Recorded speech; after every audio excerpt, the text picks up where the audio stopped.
Mike, Adrian Peterson missed practice on Wednesday to attend his son's funeral. It was a son he didn't even know was his until he was told in August during training camp. When I sat down with Peterson on Friday, he told me that he was devastated to get that phone call, to hear the news that his son had been brutally beaten. He says he still hasn't really been able to fully wrap his head around what has happened. In the days since the horrible news, Peterson has been criticized for not knowing about the boy and for continuing to play football. When I asked him about that, he said, it's been a tough time for me and my family. People are going to say this, they're going to say that to try to kick you when you're down. But I know the truth, he said, and I'm comfortable with that knowledge. For those people not taking into consideration what I'm going through, what my family is dealing with, Peterson said, I forgive them. Mike?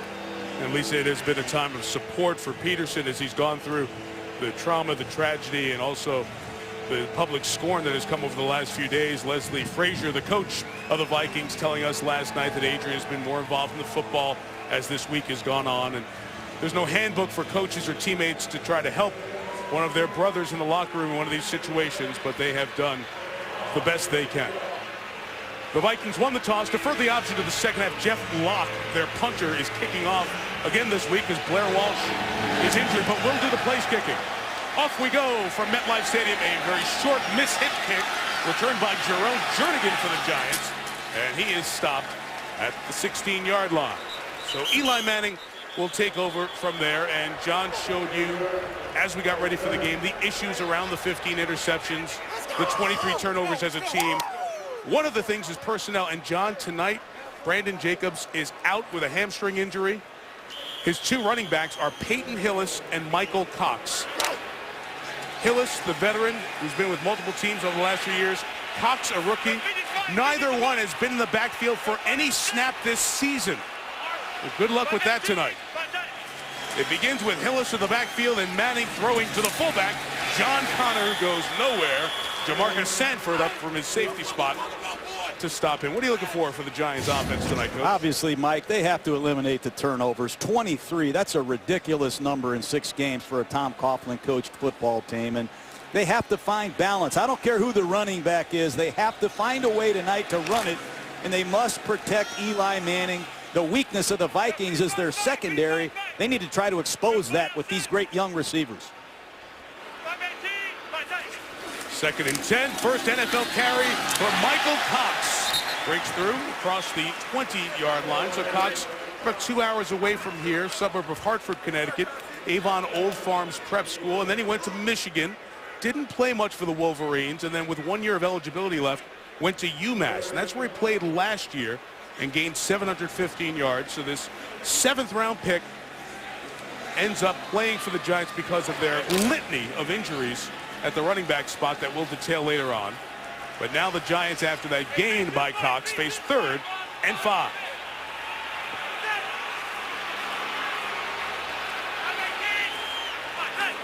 Empty backfield for Eli on 3rd and 5. Stepping up, taking off, and gets the first down at the 29-yard line. He'll get the whole roll on that because he did not slide feet first. Well, they didn't have a 3rd down back. It was part of our pregame show, so they went with a no-back set. And Jared Allen is going to try to rush. Up the field he goes. Brandon Myers pushes him beyond the quarterback, and Eli Manning runs for a 1st down. Excellent job by Eli. The clock went off. Nobody was open. Decisively scrambled for a 1st down. Poor spot. He should be out by the 29, not by the 27. But they move the chains anyway.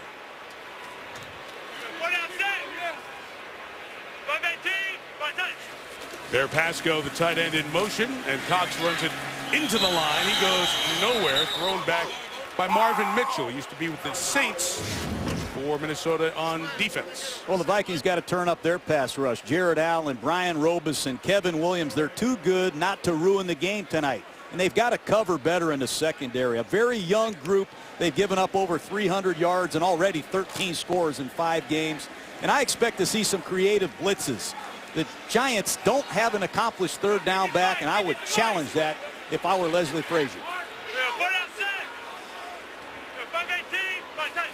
Hillis just signed this week, will likely be the 3rd down back. Manning throws to Hillis. First touch as a Giant. It's a 1st down for Peyton Hillis across the 40-yard line. So the former Cleveland Brown moves the chains. You have no idea how important this is. He's just going to check down right over the ball after this play-action pass. Eli doesn't like anything he sees down the field, but you need a back that understands who to block, how to block, what the checkdowns are. And fortunately, Peyton Hillis played in this offense under Mike Sullivan in Tampa, an ex-Giant assistant coach. So they get a first down on Eli to Peyton. And now the handoff to Cox at a loss of a couple of yards. Mitchell all fired up as the running back slipped down. Boy, John, it's got to be so hard for Eli Manning. Running backs are so essential in changing runs, changing at the line of scrimmage, protecting your quarterback. And here we go. Wilson, then Scott back to Wilson. They're hurt. Scott's cut. Jacobs played well against Chicago. He's hurt. And now Hillis tonight along with Cox. Amazing. It's only the 7th week of the season.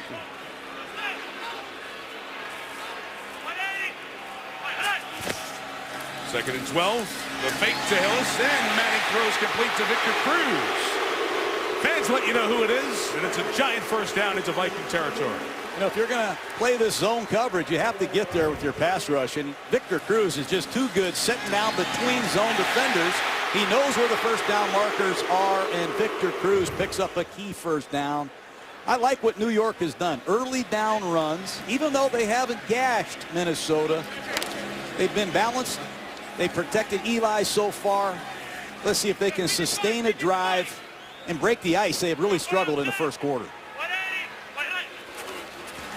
Play action on first down. Manning looking deep. It's covered. So he brings it down. Caught by Cox. Get away from Chad Greenway. And the rest of the linebacking core, Aaron Henderson and Marvin Mitchell combined on the stop. It would be a good time to point out, John, as you see Greenway, outstanding linebacker here for the Vikings. There's no Desmond Bishop. He was supposed to be a starting linebacker, but he got injured 16 snaps last week, tore his ACL. He's out. And Harrison Smith, their starting safety, is out. So Minnesota missing 2 starters here tonight. Both these teams have had key injuries. Cox is the running back, has a good burst of speed, and he's trying to show it there as he gets down to the 42-yard line, tackled by Aaron Henderson. It's really uncommon to see teams run the ball right at this Viking defense. Remember, 2006 to 2008, 2009, they were the #1 rushing defense in football. This year, the Vikings have slipped to 17th, and they're falling behind in the down and distance, and this is where Eli Manning is at his best on 3rd down and 3 to 4, where he can run it, throw it, or use his audibles. Without a good 3rd down back, a lot of empty backfield sets, or at this time put Gerald Jernigan, the receiver, to release out there. Manning throws complete. First down for Ruben Randall to the 34-yard line. The Vikings try to pull the ball away. Giants are pass protecting early in this game, and it's critical.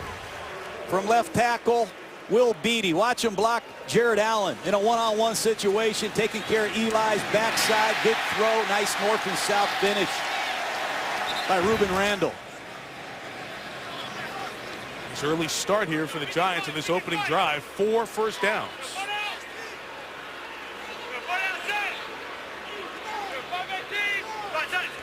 And on play 11 of the drive, it's the draw with Cox. Across the 30 into the 27-yard line. John, Tom Coughlin told us that Cox had to play the role of LaShawn McCoy a few weeks ago, getting the Giants ready to play Philadelphia. And the Giant coaches kept going, hey, this is one of the best things I've seen at running back all year. Maybe we'll let him run for us. And well, he's got fresh legs, too, Mike. You can see what Tom Coughlin saw on the practice field. An exciting young talent. Good, positive run on first down.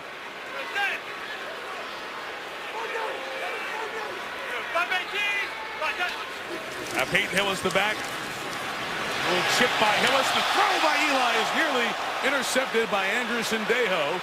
He is starting for the injury to Harrison Smith that I mentioned, but those are the key mistakes the Giants have to avoid. Well, the receiver fell down. Tom Coughlin, he just can't believe how these receivers have lacked reliability. Donnell's just going to run down the seam and fall down. He's going to be wide open. But I showed a few plays earlier in this broadcast where Randall has misfired on some routes. That time it's the young tight end, and Sets up a key 3rd and 3. What a great shot that was, guys. That was the Giants season in a nutshell. The two faces of the franchise with the same reaction. Not again. 3rd and 3, the pressure picked up, and Manning throws complete. It'll be spot dependent on the Brandon Myers grab.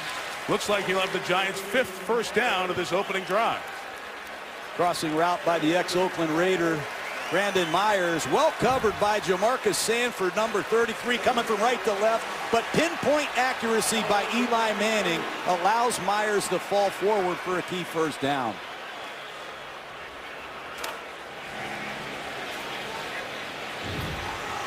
Giants eating up 8 minutes so far of this first quarter on the opening drive. The 23, Peyton Hillis runs inside for 2 yards on the 14th play of the drive. You mentioned it, John. The Giants would like to know what 2013 is like with the lead. Kevin Gilbride's been calling a lot of catch-up plays. No question. It's a lot different when you're ahead. You can actually use some of the plays that are on your game plan. But Kevin's done a great job mixing his personnel. He's handed it to 2 brand new backs. But Minnesota's got to get off the field. They gave up 3 10-play drives last week to Carolina. And they're not playing well defensively at all right now. No surprise, Jacksonville is the team that's led the least in the NFL this year. There's a nice run again by Michael Cox into the red zone, taking it down to the 16-yard line. Oh, there's not a lot of misdirection in these running plays. These are straight ahead lead plays with John Connor, the fullback. And Guion, number 98. The defensive tackles have to step up for this Viking front. Kevin Williams, the ex-Pro Bowler. They need to dominate in the middle of this Viking defense. So far, the Giants have taken it to them. Another 3rd and 3, and they've converted a couple of these because they're 3rd and manageable, which the Giants have had few of this year. Manning, end zone shot. One step away from a Akeem Nicks touchdown. That's got to be a breakaway slam dunk. Eli saw it the whole way. It's the matchup they've been waiting for. The rookie Xavier Rhodes against the accomplished Akeem Nicks, and Akeem beat him badly off the line of scrimmage. Still looking for that elusive first touchdown, and that's very disappointing. Well, Josh Brown, who has not made a field goal in 4 games, will try a 35-yard field goal.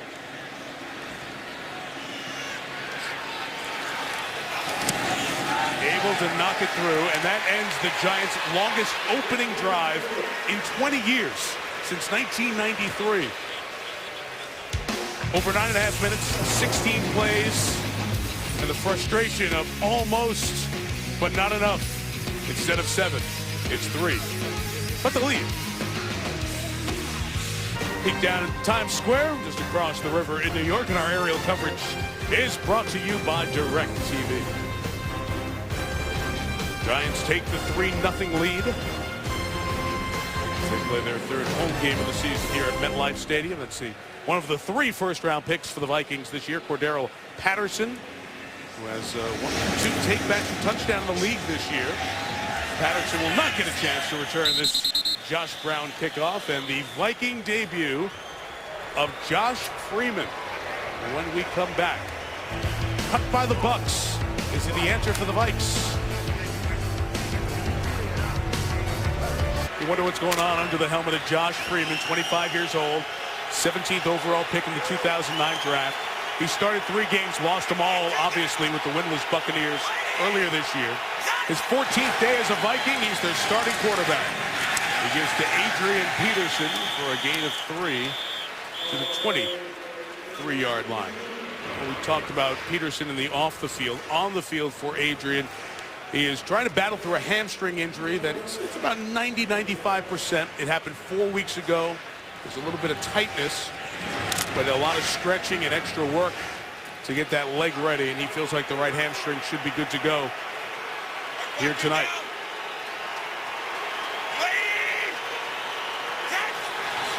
Here's Freeman's first pass as a Viking. It is incomplete. It is through the hands of the tight end, John Carlson, and it'll be 3rd down. I think this Viking offensive line has to block better, Mike. They've got a lot of continuity. These players have played long enough together. They need to block better and get Adrian Peterson going. Too many negative runs and stuffs. They must get their horse going tonight. And Josh Freeman's got to take advantage of some one-on-one coverage and make plays in the passing game. That's what this offense has lacked for the last couple years. Giants will show him pressure early. It's picked up, and Freeman fires complete for the first down to Jerome Simpson at the 32-yard line. That's pretty good by Freeman right there now. It's a double-A gap blitz. Right up the middle, these linebackers are going to come after Freeman. Watch him slide to his left, keep the ball in a throwing position, and throw a strike for a first down. That's good work by the 6'6" Freeman. And you can see why these receivers like that high release of a big quarterback. They can see the ball leave his hand, and they can play it easier. Adrian Peterson, great job picking up Jaquan Williams and the pressure. More pressure picked up. That's a high throw and incomplete. Intended for Cordero Patterson. May have been tipped at the line of scrimmage. Oh, he's got to make that throw. You're in an I formation. You command an 8-man front. The receiver's wide open. You've got to complete the football. That's the one area that Freeman must address, and that's his inconsistency. Whether it's on and off the field or just on the field, Freeman needs to make throws that are wide open, and that was one of them.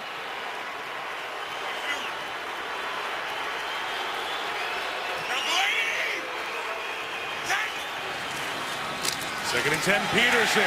Another negative run. There's Justin Tuck heard from for the Giants.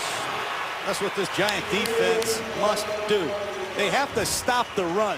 And it starts with Justin Tuck. Beat a block, beat Phil Lodo, beat Fusco, and penetrate and get a tackle for loss. They must stop the run and put this young quarterback in a predictable passing situation. Now it's time to turn loose the pass rush.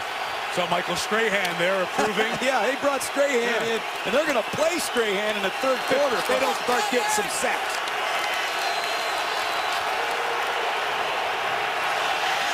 Third down. Freeman in trouble. Keeps the play alive. Chased by Tuck. Fires downfield. Nobody there. And the Giants defense limits the Vikings to one first down on their opening drive. You know, these Viking receivers got to do a little work themselves. I mean, that time Freeman does a great job getting open, but number 17, Jarius Wright, when you see your quarterback scrambling, get open, turn around, find a quarterback, go up the field, do something, but don't get pushed out of bounds. That's a terrible play by Jarius Wright, not helping his quarterback. Rookie Jeff Locke punching for the Vikings. Ooh, rush by the Giants, almost got it. Rushed the kick. It's a 52-yarder. And Ruben Randall brings it back for the Giants across the 30. And Randall taken down hard at the 32-yard line. Late flag comes in. Two of them away from the tackle spot. And our first chance to hear from Tony Correnti tonight.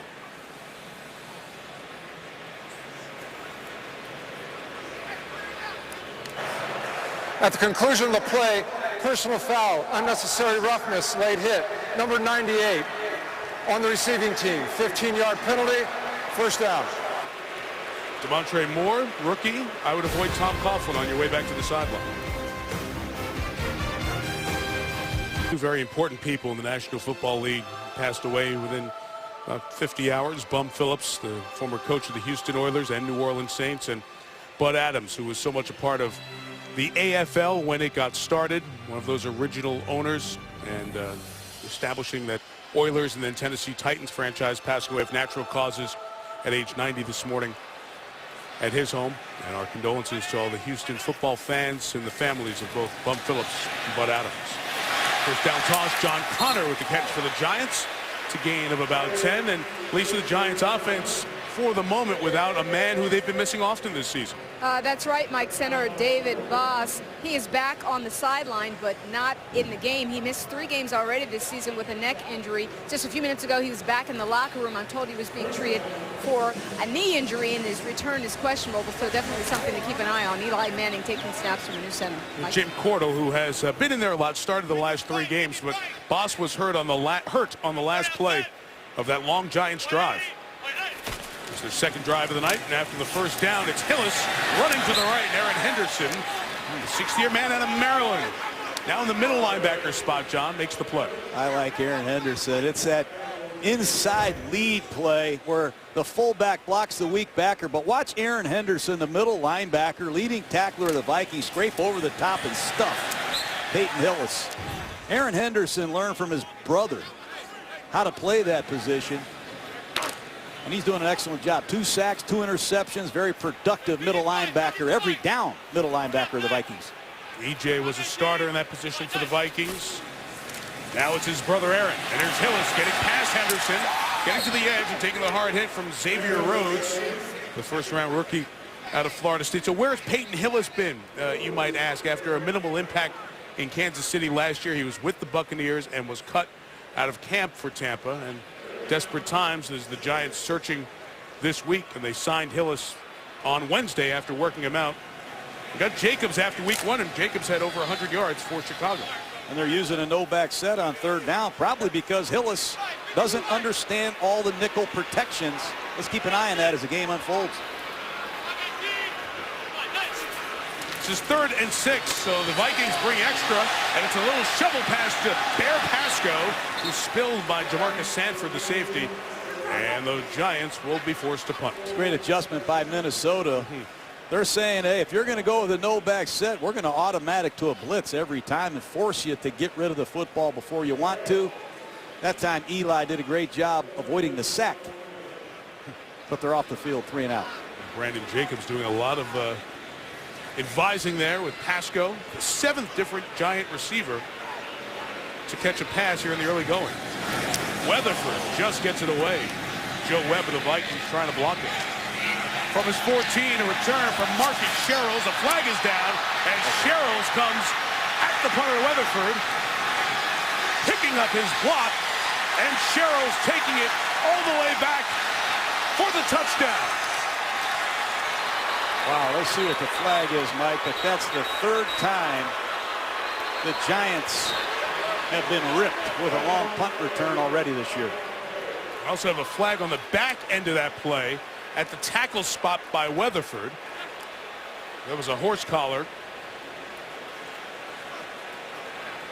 Now they have to deal with the key flag here at the 29-yard line. Tony Correnti.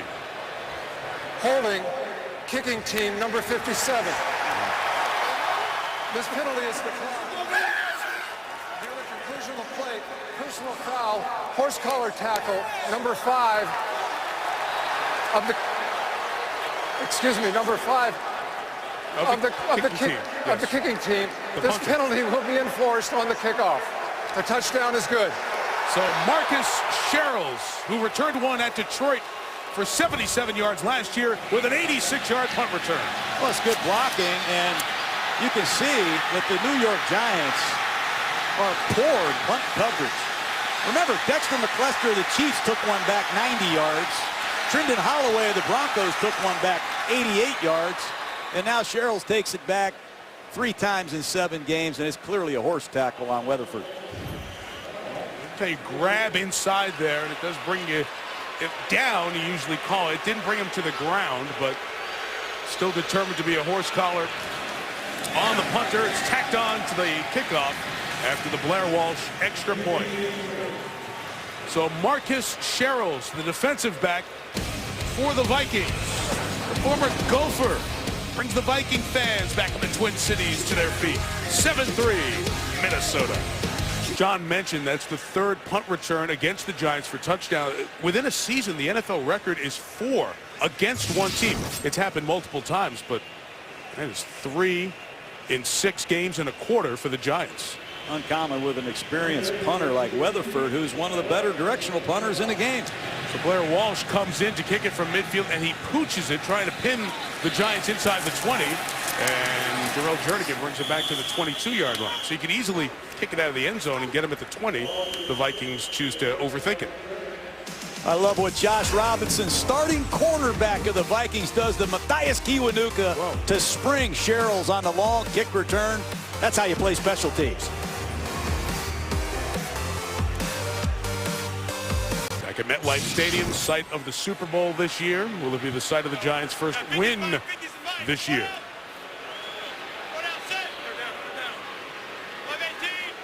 Giants have controlled the quarter. Vikings the lead on the punt return. Michael Cox bounces it to the outside and spun back after a gain of just 2 yards. And that will bring the first quarter to an end. So plays run in the quarter. Giants 21, Vikings 6. Score, Minnesota 7, Giants 3. For 67-year-old Tom Coughlin, this is just a head scratcher. His teams are always pretty good. They may not make the playoffs, they're always in it. And they're in the Saturday New York Times with stories of healthcare, government gridlock, and the rainforest in Peru. On the front page of the New York Times, below the fold is Giants, stalwarts of a city, suddenly can't make it there. It's talking about the corporate-led Knicks and their 40 years without a title, the dysfunction of the Mets, the erratic Jets, and their up-and-down nature. But in Bill Pennington's article, it was so well said. The one thing that's been a constant for New York fans in the fall, the Giants are a pretty good team, especially the last 15 years, 20 years, really. And, John, it really has Tom Coughlin wondering, why is this happening now? Well, it's not the same team. They're already on their 5th-string running back, but his program works. He's going to stay the course, trust his coaches, and certainly trust this quarterback to lead him back. 2nd and 9 for Eli Manning, and this pass is incomplete, trying to get it to Hakeem Nicks, who can't hold on. There was some talk, reporters brought it up, do you bench Eli Manning? And it's like, well, wait a minute, he's not the whole problem. Well, you got to make plays. I mean, this is the 2nd time they've had a ball dropped. I've seen a young tight end fall down. They're going after the rookie, Xavier Rhodes. Eli missed Nicks for a touchdown earlier. That time, Nicks clearly drops it. And, John, as the play ended, Jamarcus Sanford walked back to the huddle and then took a knee on the field. The starting safety for the Vikings is injured, and the medical staff out looking at him. ESPN's Monday Night Football is brought to you by the all-new 2014 Lexus IS. It's your move. Frost-brewed Coors Light, the game's most refreshing beer. M&M's, chocolate's better with M.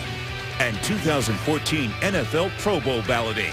Vote now at NFL.com/Pro Bowl ballot. By day and then now by night, that view from and of the Freedom Tower. And at the base of the Freedom Tower in Lower Manhattan, the North Pool, the footprint of the North Tower, where the World Trade Center once stood. Incredibly moving memorial there. The injury to Sanford. The pass by Manning incomplete for Peyton Hillis. Eli was hit as he was throwing by Jared Allen. It's 4th down. Well, this double-A gap blitz has driven the Giants crazy all year. And here comes Minnesota with the same blitz. They're just going to leak Hillis right out of the backfield after he checks his protection. He's wide open. I just, for the life of me, can't understand why Eli missed that one. That would have been a huge gain. Sherrills just brought one back, 86 yards for the Viking points. And now another punt from Steve Weatherford. Twisting kick, fair catch this time for Sherrills. And the Vikings will take over at their own 33-yard line. You know, you watch these double-A gap blitzes against the Giants this year. Here it is against Carolina. You see Myers 83, the back's eyes are inside. And what this double-A gap blitz does is it sets up a one-on-one on the left side of your screen against Will Beatty, and they couldn't block it. Then the Bears saw it and they said, let's put those double-A gap linebackers in there, confuse the protection. The right tackle, Justin Pugh, misses his pickup, and Eli's under duress. It's another bad play for the Giants, and just now you saw the Minnesota Vikings. They got a camera in Minneapolis, too. They know that double-A gap blitz bothers Eli. You're going to see it some more tonight. We'll flip to Cordero Patterson. Just get the rookie speedster with the ball in his hands, but only a 1-yard gain as Antrell Roll, Prince Mukamara, and Keith Rivers join in on Patterson. 8 catches. This is a rookie out of Tennessee. Really only had 1 year of major college football. So, John, very raw player who the Vikings are trying to tap into here with this 1-4 start. Yeah, well, when you wear that number in Minnesota, you better pick it up pretty quick. They gave up a lot of draft choices to move up and get him, and they need something from this kid. He's supposed to replace Percy Harvin. So far, it hadn't happened. 2nd and 8. Freeman with time, throws high, and it's incomplete. It was intended for Jerome Simpson, And Principal Camara there again on coverage for the Giants. Well, it's a Bear defense. The Giants are telling Josh Freeman, you're going to have to throw the ball to beat us. It's one-on-one coverage. And you see all these Giants in here to stop Adrian Peterson. So we're going to max the protection. Clean pocket, wide open receiver, balls high. A lot of this has to do with Freeman not working with these receivers, but that's the second open receiver Freeman has missed. First snap tonight for Toby Gerhart as the running back. 3rd and 8. Freeman throws on the run. It's caught, but Rudolph will be kept shy of the first down as Will Hill, the 3rd safety. The Giants like to play 3 safeties a bunch. He comes up to force the Minnesota 3-and-out. You have to make plays when they're there to be made. That time, the 2nd down incompletion to an open Simpson cost the Vikings. But as you said, Mike, a nice play by the young safety, Will Hill, who's had some problems off the field. He's been suspended in each of his first 2 seasons, but he does have talent. Suspended for performance-enhancing drugs in 2012. Positive marijuana test. Substance abuse policy violation. Set him for the first 4 games of this year. The punt by Jeff Locke. Kind of a half look away signal from Ruben Randall. And Joe Webb of the Vikings downs it at the 15. Just 9 plays, 17 yards in a couple of drives to start for Josh Freeman. Nice of Robin Roberts, our former ESPN colleague, to let us borrow the Good Morning America studio for a little Monday Night Football logo in there. Great spot in Times Square. Of course, Robin and George Stephanopoulos do Good Morning America from there on your ABC station every morning. So great to be in the big city one more time and across the river here in Jersey. Giants drive starts on the 18. Eli Manning throws it complete, and John Connor, the fullback, his 2nd catch of the night, gain of 7. Well, they got to make some plays. They've blown some opportunities early in the game. Larry Donnell wide open in the middle of the field. He falls down. Then Akeem Nicks is wide open. They overthrow him. Then Akeem Nicks is open and he drops it. Then they have Peyton Hillis wide open out of the backfield. They don't convert this. The plays are there to be made. Somebody in the red, white, and blue needs to start making them.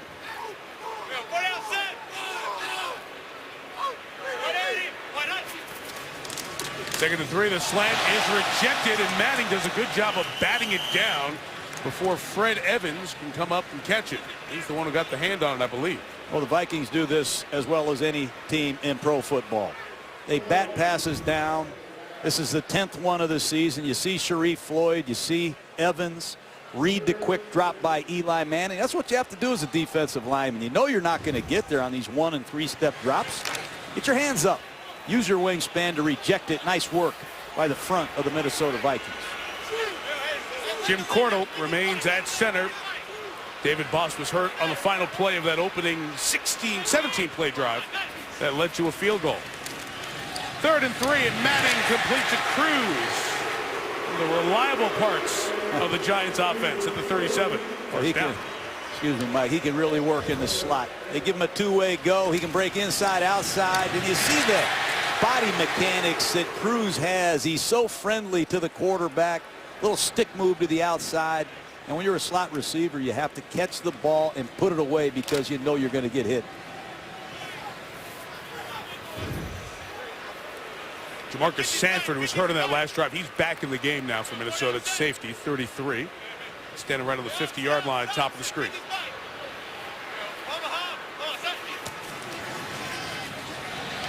Play action. Manning rolling and throwing sideline. Cruz again.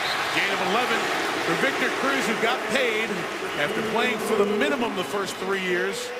That's 6 years and $46 million in the offseason. See Eli Manning, I know right there. He audibled away from rotation, threw this ball to Cruz against one-on-one coverage, and watch Cruz get Cook out of his back pedal. Excellent work by the veteran, Victor Cruz. 3rd catch of the night.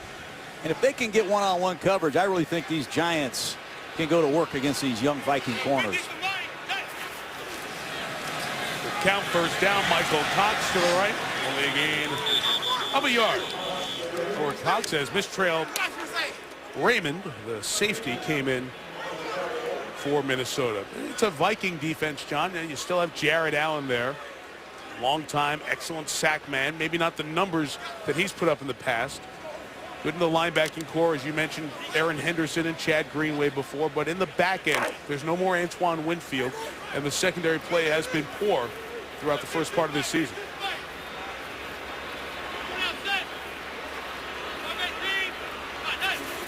Second and 9, blitz, and Hillis runs right where Greenway was, and he lost the football, but lucky to get it back.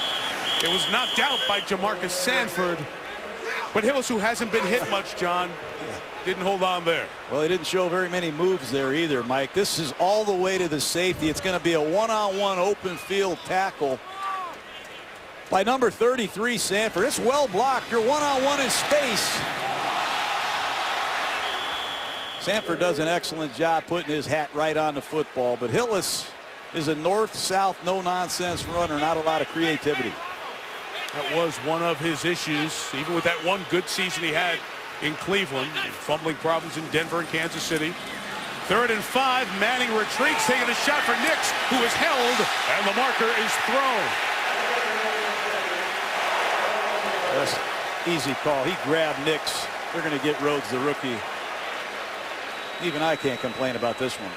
See if it's holding or pass interference on the rookie first-rounder Xavier Rhodes. Pass interference, defense number 29. Automatic first down. You know, Rhodes has a lot of ability. He's a first-round draft choice. He comes in the sub package and plays the left corner position, but clearly Eli Manning is going after him with Hakeem Nicks. Story on Rhodes, 3-year starter at Florida State. I'm going to add some new pieces here. You mentioned the youth in the secondary, John. Chris Cook, one corner is in his 4th year, but Robinson, 2nd year, and he struggled mightily. And Rhodes, the rookie. That time, Xavier gives the Giants 23 yards on the penalty. Oh, he's got him at the bottom of the screen again, away from these trips. They love to throw the ball to Hakeem Nicks. And Eli looking, scanning, fires, end zone. Caught by Randall. Giant touchdown. That is huge for Ruben Randall. He has struggled with this offense to a degree from a decision-making process, but when it comes to going and getting the football, he has that knack. Trips formation, he's the outside receiver. He just gets a little stutter, go move to the outside. As we said earlier, these young Viking corners get exposed when they're asked to cover. Great protection by the Giant offensive line, and nice work on both ends. Manning to Randall.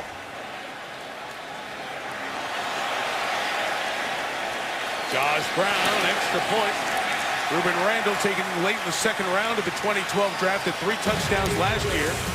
He's got 4 this year, including 3 consecutive games with a scoring strength.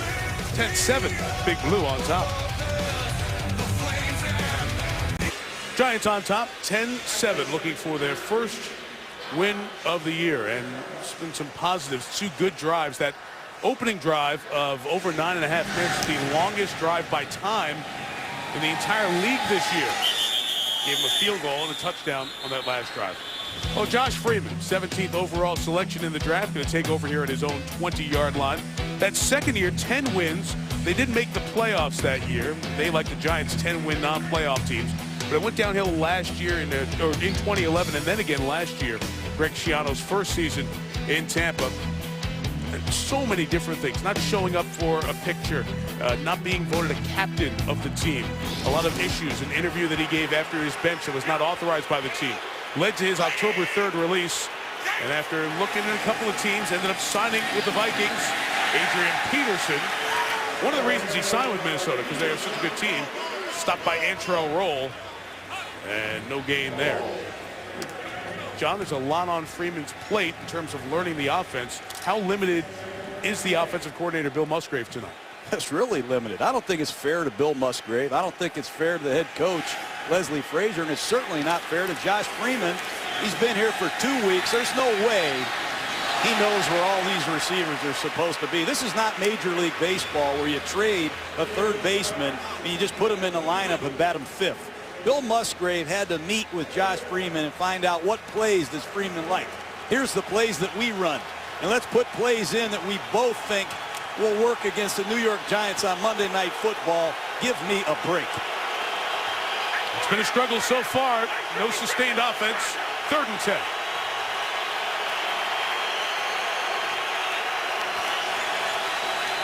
Giants bring a half dozen. Freeman checks it down. Great catch. And there's Peterson. Down the sideline, Adrian Peterson couldn't make the cut to stay in bounds as Will Hill forced him out at the 42-yard line. Nobody accounted for Adrian Peterson. He's going to check down and leak right out here to his left side. And I don't know if Spencer Paysinger has the coverage, number 54, or who has the coverage, but you better not blow the coverage when Adrian Peterson is in the backfield. And you can see his hamstring a little tender right there. Normally, he's off and running there.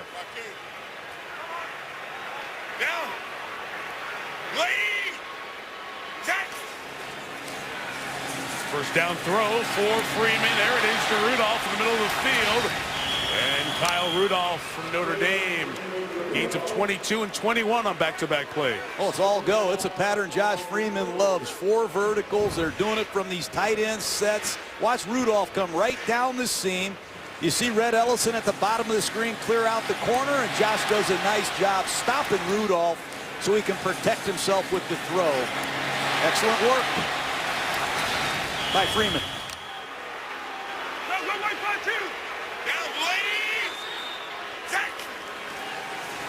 Toss Peterson. 3 carries, no yards to this point. Gains about 2 yards on that one. So why? Why go get Josh Freeman when he was cut at Oakland and Buffalo were the other teams chiefly involved in the conversation? John, one of the things that they like is just the raw talent. Minnesota thought very highly of Freeman when he came out in that 09 draft.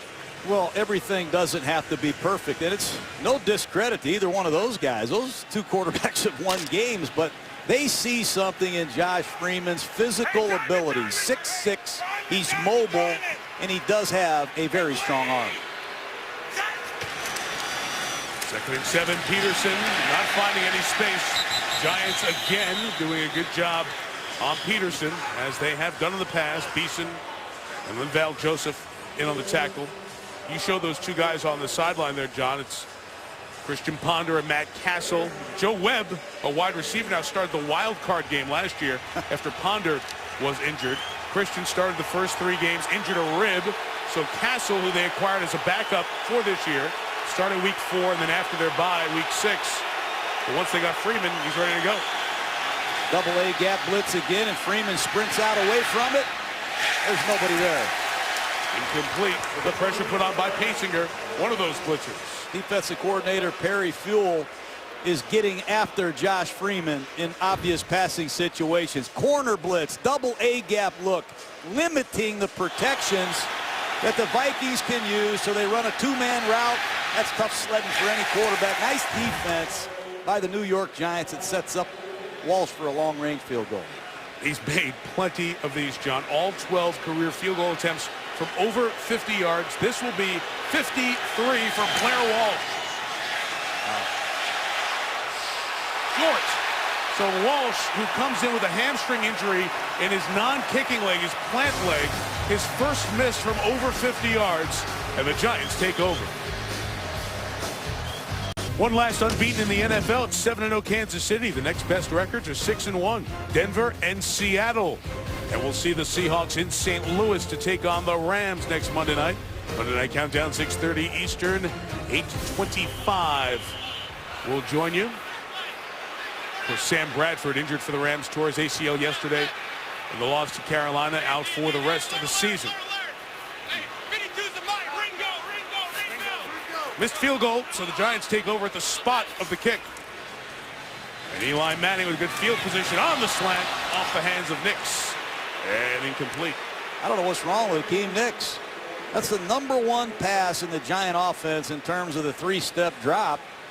It's cover 2. You throw the double slant. That time Nix is open. It hit him right in his hands. That's the second slant that Akeem has dropped tonight. Plenty of room in there to catch it, put it away, and run with it. Just looks awkward, looks uncomfortable. Ball might have been tipped there. It was. Kevin Williams or Jared Allen.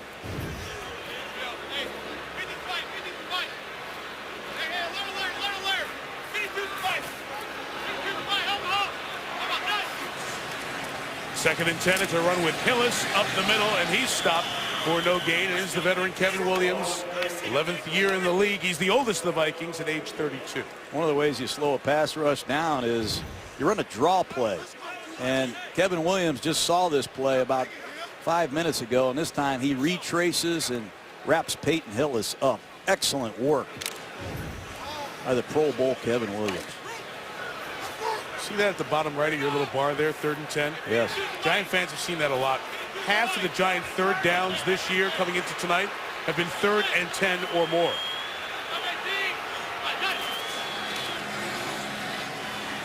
Eli retreating, trying to just get it to Brandon Myers, who was hoping to set up a screen, but there was nothing going as Jared Allen was bearing down on him, and it's a very quick 3 and out for the Giants. Excuse me, Mike, it's a double A gap blitz again. The same look that has really wreaked havoc with this Giant offense all year. Sometimes one blitzes, sometimes neither blitzes, sometimes both blitz, but it always causes confusion. We know Eli's not going to mess around on a screen pass. Dump it someplace. Get rid of it. Where it's not a pick. He's been intercepted twice throwing screen passes this year. The Weatherford boot. He's all the way home. Touchback. 56 on the kick. Only 36 of net. We'll see if Freeman and the Vikings can follow up that last good drive with another one. Difference makers, double-digit sack guys, pressure. Their names go on the board in the offensive meeting room when you play the Giants. Jason Pierre-Paul, Justin Tuck. But look at those numbers. 1 sack in the last 13 games for Pierre-Paul. Sack and a half for Tuck over the last 12. Now, Pierre-Paul's coming off back surgery in the offseason. But, John, without those players playing at their normal level that we've seen, it's been hard to put any steam in the Giants' pass rush this year.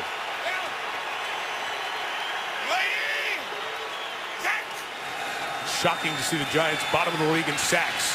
Freeman for Rudolph, the tight end, incomplete as he was trailed by Ryan Mundy. The absence of those players making an impact, what has that done to the entirety of the defense? There's no question about it. Now, injuries, big part of JPP's problem. He's sick tonight, but he's been no factor. Hasn't made the splash impact plays that we're accustomed to seeing. And they're keeping him on the right side tonight. He hasn't been moving around. He did show some backside pursuit, but he is back now at the bottom of the screen. 2nd and 10 here is Peterson. Pierre-Paul heard you and responds with the run stop. You mentioned that he was ill. He missed practice on Friday and Saturday with the flu. Well, here he is. He sees Khalil, the left tackle, on a down block. He closes and he wraps Adrian Peterson up. This man is from Tampa, Florida. That's my stomping ground, Tirico. I want to see Pierre-Paul recapture his greatness that he had a couple years ago. He's got to find a way to push himself through this slump. Hopefully he does. 16 and a half sack season back in his 2nd year. 3rd and 9. Cordero Patterson let the speedster get those wheels going, but Pierre-Paul retraces his footsteps and is going to keep Minnesota shy of the 1st down. That's a great play by Pierre-Paul. You don't have to make sacks to make great plays. He's getting cut blocked by a left tackle. He doesn't waste any time finding the man with the ball, running him down, and he doesn't care if it's Cordell Patterson, their 1st-round draft choice, making a key stop short of the 1st down. That's a big-time play by JPP. And some of what Tom Coughlin said. Our best players are not playing well. And on that drive, Pierre-Paul had 2 impact plays to force a 3 and out. So what happens when we start calling these guys out, Mike? Punt from the rookie Locke is returnable. Randall let it bounce, a 42-yarder. It goes down after gaining only a 1.5 yards. It's been said a lot. Nobody's pulling away in the NFC East, but Dallas starting to stack some wins, especially in the division, John. They beat Philadelphia, so 3-0 in the division. Dallas a game up on the Eagles. Redskins are starting to look a little bit better here at 2-4, getting the victory over the Bears yesterday. Yeah, but the Giants are the streakiest team in pro football. We know that every year they seem to put a 4, a 5, or a 6-game winning streak together. If they could win tonight, you never know with these men in blue. I've seen them do it time and time again. Eli Manning taking over from the 31. Has time on the roll. Does he have a receiver? Yep. Victor Cruz coming back. Good feet on the sideline. Gain of a dozen on a first down. That is beautiful execution and precision by Eli Manning and Victor Cruz. You're going to see a fake off the left side, and Eli's going to come right out to his right and throw a one-man comeback to Victor Cruz. Protection's excellent. The route is very good by Cruz. Watch him get Robinson out of the back pedal, burst, come running back to the ball, and it's thrown perfectly. Excellent work by Eli and Victor Cruz. 43 is Michael Cox, the 7th-round pick. He gains only a yard. You know, John, we were talking about that. A couple of Giant players, and Tom Coughlin and Eli Manning said, hey, if we can get one, we can get on a roll. And we went back to do some research. This is interesting. Yeah. The Giants under Eli Manning, with him as the starting quarterback, regular season or the playoffs, they've won 4 or more games in each of the last 7 seasons. And oftentimes it's been more. They've reeled off 5 in a row, 6 in a row. But do you really think this group can do that? I think this quarterback can do it. Yeah. I saw him do it in the playoffs. If he gets in the tournament, he's lights out. Money games. 45. Manning put it up for grabs. Nearly intercepted by Robinson, who was buzzing over. I don't understand that decision by Eli there. As good as he is with the lead, young quarterback for the Vikings, throw the ball away. Don't give a free safety a chance to undercut you and make a play. But he has so much confidence in his arm and in his receivers, sometimes to a fault. He gives them a chance to make plays. Big 3rd down and 8.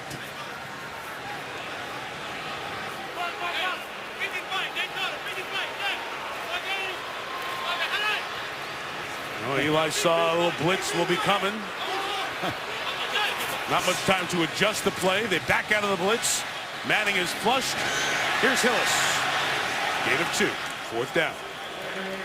As we get Leslie Frazier going to take a timeout here to preserve the time on this side of the 2-minute warning. So with 2:12 to go, the Giants will punt it to Minnesota.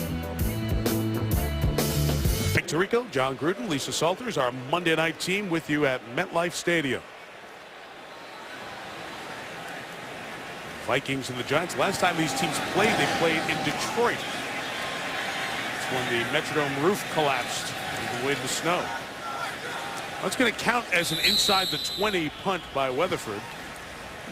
But he is usually a lot sharper at doing that. It's the 35-yard punt.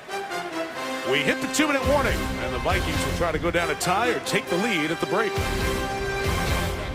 Mike Tirico, John Gruden, Lisa Salters here at the Meadowlands, MetLife Stadium. 2 minutes left, John. Josh Freeman's only been here 2 weeks. How hard is it to pull off a 2-minute drill? It's really hard. We'll see if they even go to a 2-minute drill, but you have to have limited plays and formations with the short period of time he's been in town. Drive starting from their own 19, and it's Peterson who has not done much. John Beeson comes in there on the stop, and Peterson, one of the lower first halves he's had in terms of running the ball, and the Giants will use a timeout here. And John Beeson, the middle linebacker who just came here from the Carolina Panthers, is making his impact felt. They needed a voice at middle linebacker. They needed a playmaker, and John Beeson has come in here and had no problem translating matters in New York. Had 12 tackles last week against the Bears, and if he regains the form he had at Carolina, he might be one of the steals of this year's trade market. He's 28, been to the Pro Bowl 3 times, but had the Achilles and microfracture on the knee. He got moved out of that middle linebacker spot by a terrific young player, Luke Kuechly. And the Giants trading for him a few weeks ago. On the slant, look out, heavy hit. And a flag comes down as Jerome Simpson took a nasty shot. 3 flags down for the hit by Antrell Roll. Well, it's helmet to helmet, but some of these balls should never be thrown. Roll almost got a Mukamara, too. Personal foul, unnecessary roughness, defense number 26 with contact to the head and neck area of a defenseless receiver. 15-yard penalty, automatic first down. Again, it's not just the helmet, the shoulder, the forearm. If you lead that area and hit the player up in the head when he's a defenseless player, that's still a penalty. So while it's not helmet to helmet, that's still a correct call. Tom Coughlin says, no, it's not, but the ball should never have been thrown. You throw the ball into a contested water like that, something bad is going to happen. Roll showing the blitz pressure. Freeman goes the other way. Cordero Patterson and Prince Amukamara with the stop. No gain. Giants going to burn another timeout here with 1:38 to go as the clock stops. Be right back. Toyota halftime. Chris Berman coming up here momentarily. Still a minute 43 of first half left. And the Vikings facing second and long. Pierre-Paul coming in on Freeman, who throws, and it's complete. Freeman ruled out of bounds as Greg Jennings, the former Viking, gets his first grab of the night, 3 yards shy of the first down. It's an excellent job by Freeman in the pocket. Jason Pierre-Paul beat Khalil with an inside move, and Josh did a nice job finding Jennings near the sideline. Third down is short. This has been a man-to-man down for this Giant defense, and keep an eye at the top of the screen at number 38, Tremaine McBride. He's filling in for Corey Webster.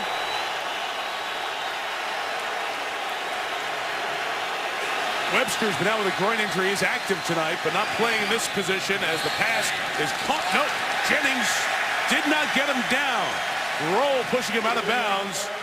And it'll be fourth down. Can't challenge in this situation. Upstairs in the replay booth would have to buzz down.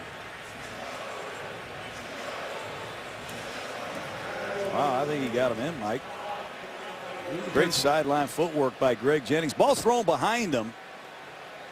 But I think he has possession, and that should be looked at. Let's see, was that the same foot that came down twice and the right foot never came down? Yeah, and the possession of it as well. And upstairs would have to buzz down and stop it. It did not. And it's the punt by Locke on fourth down. So the Giants will get the ball back. Locke killed it beautifully. And it's inside the 10 with a minute 21 to go. Great kick by the rookie. Toyota halftime as mentioned.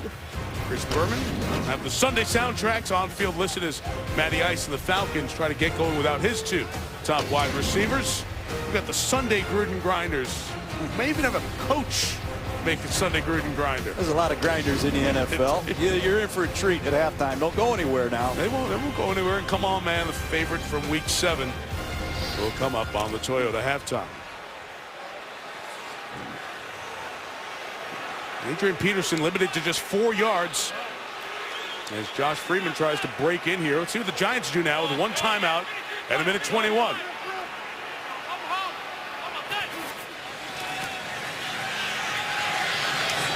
Hillis with a 12. And again, you talk about Freeman not knowing the 2-minute offense. Hillis, very limited reps in the 2-minute for the Giants. You got to be very careful if you're the Giants. This is a good pass rushing defense.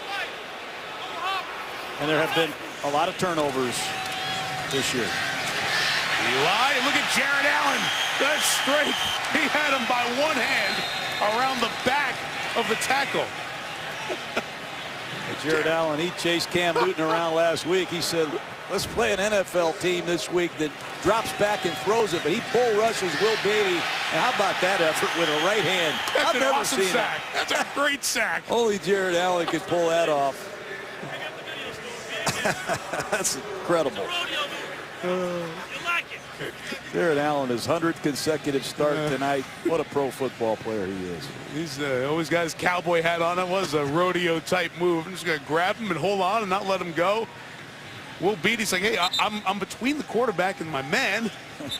That's why you go to the combine every year and they measure arm length. So that. You can reach around a 6'8" tackle and get a sack. And Jared Allen won't forget that one.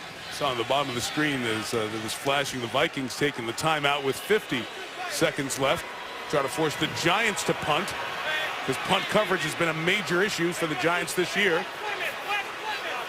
Gave the Vikings their only points tonight.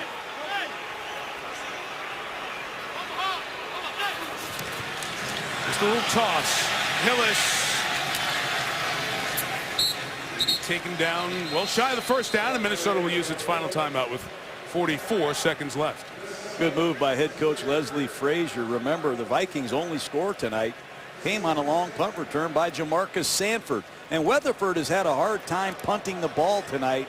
So I expect the Vikings to try to get a good hold up here and set up Sherrills with another return opportunity.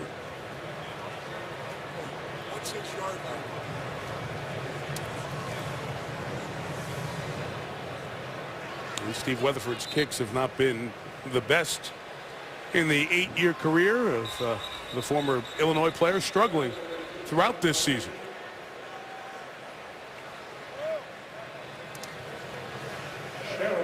Very important that Weatherford pins Sherrills between the numbers and the sideline. Directional punting, big part of Weatherford's background. Let's see if he can do a good job putting Sherrills into the boundary.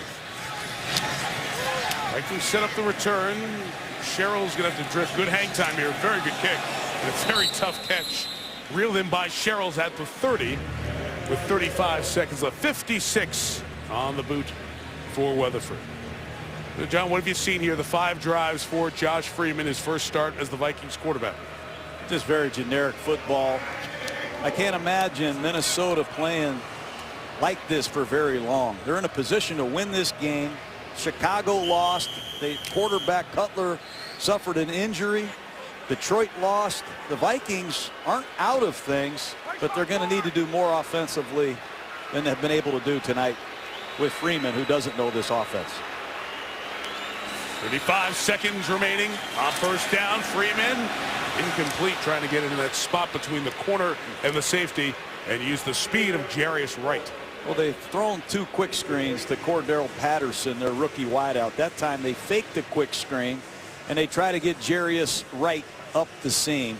But these are one and done passes, a lot of them. Throw a quick screen or fake a quick screen.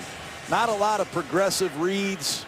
And in fairness to Freeman, it'll take him a while to get this offense translated to where he can really execute it.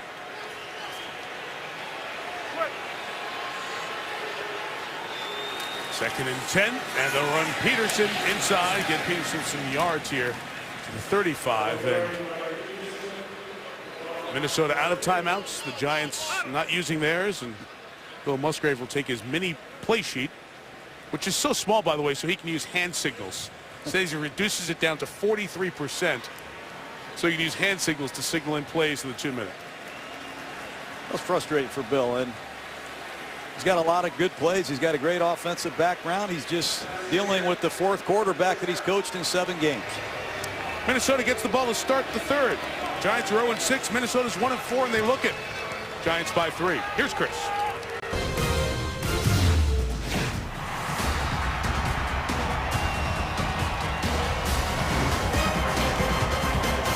And Sherrills taking it for the touchdown. Fires end zone. Giant touchdown.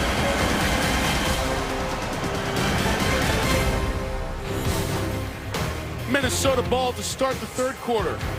Moonlit Hudson, and over here as you look at New York on this New Jersey side, the Statue of Liberty, listen to me, Empire State Building is a little purple in there.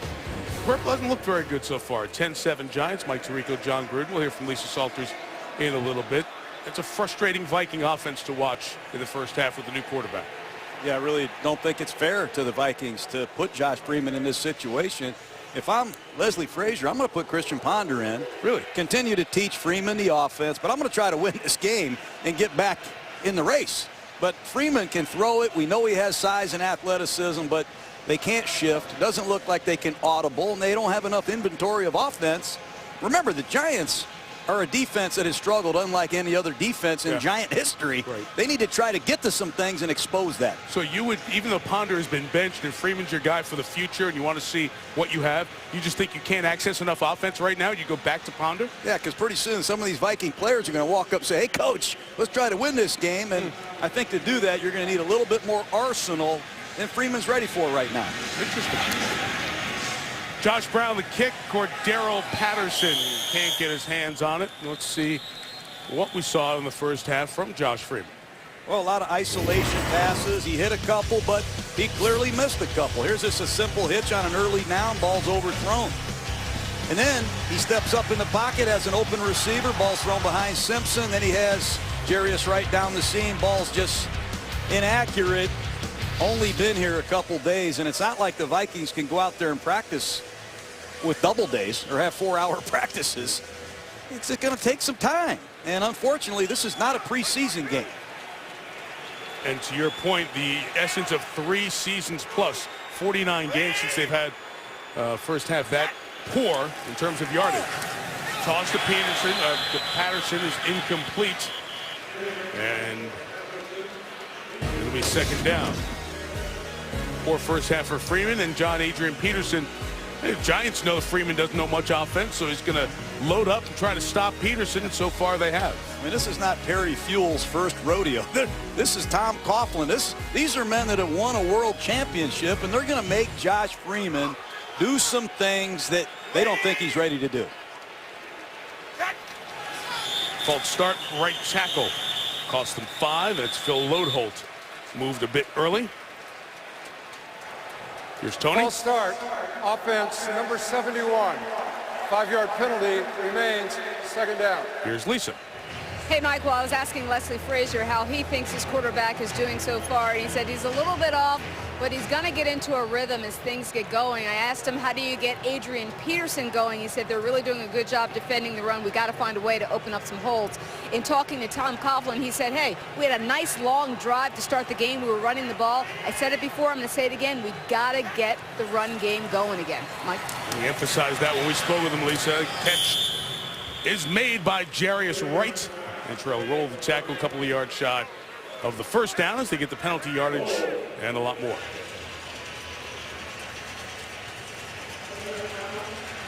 Freeman has struggled in his last 9 starts. It's not as though he has been playing winning football at the end of last season.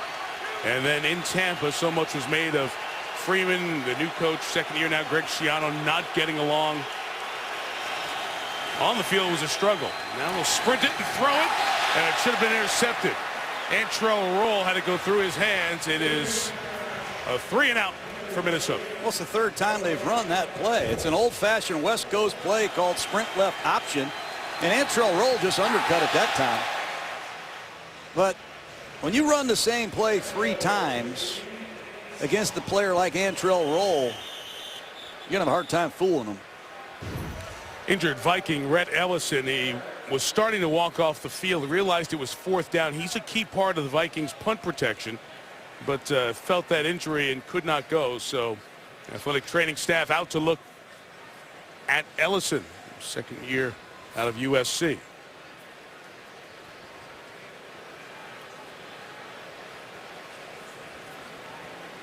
See Coach Johnson going over the last series with Josh Freeman. Frustrating. Injury timeout. ESPN's Monday Night Football is brought to you by the new LG G2. Accomplish more. With LG, it's all possible. Navy Federal Credit Union. Visit us at NavyFederal.org and NFLShop.com. Get free shipping today at the official store of the NFL. Aerial coverage is presented by DirecTV here tonight. The punt by Jeff Locke. Deep one, spinning Ruben Randall back to the 15, but he has room. Randall lost the football. Is it recovered in bounds? Yes, it is, and the Vikings have it. Knocked free by Larry Dean. And the deep snapper, I think, was the one who went down to get the recovery. Ball's in his left arm, and you're running to the right. The ball is going to be exposed, and that's a great job by Larry Dean poking it out. And Colin Loeffler's the deep snapper who's on it there, John. Secured before he crosses the white line. Turnover, so automatically able to review that 56-yard punt. And this is going to be interesting. Watch the Giants' demeanor. Can they respond to adversity? It's been their Achilles heel this year. They've not responded to adversity like this very well. And Antrell Roll told us bluntly on Saturday. We got to respond in adverse situations better. This gives them that opportunity. Let's see if they can get off the field.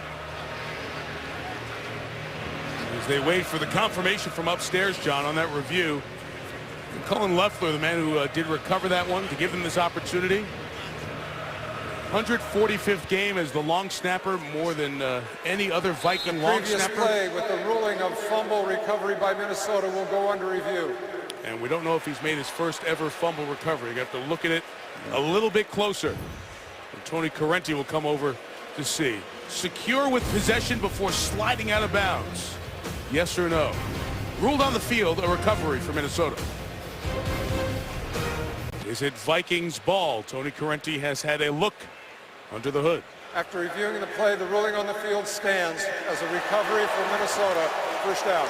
And bringing Jerry Austin, our two-time Super Bowl referee. Stands not confirmed, Jerry. Stands not confirmed. The ruling is that he had possession before he turned over and put the elbow down. That's the ruling that he makes. There's nothing of video evidence that can overturn that. You got to stay with the call on the field. This is the best look at it from this side. You see he has the ball, reps it with his arm, and then the elbow touches. Thank you, Jerry. Minnesota takes over the Giants 31. Peterson looking to break out of a Beeson tackle. Beeson pulls him down after a gain of 8. Boy, they show some quickness there. John Beeson has some real grip strength to hang on to Peterson. Off tackle run off the right side. Good work by Beeson, getting off a block and hanging on for dear life. Second and short. Be surprised if they don't give the big back another look on the same play. A couple of running backs have been hurt for Minnesota in this game. Play action, Freeman in trouble. He's being pulled down. Puts it up top. Roll with the interception.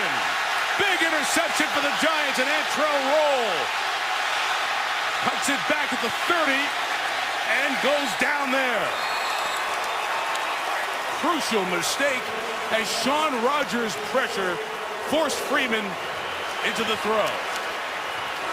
Crucial mistake. 2nd and 3 in the red zone. It's a one-man route. They're trying to get Rudolph on a one-man route. There's no protection and under total duress.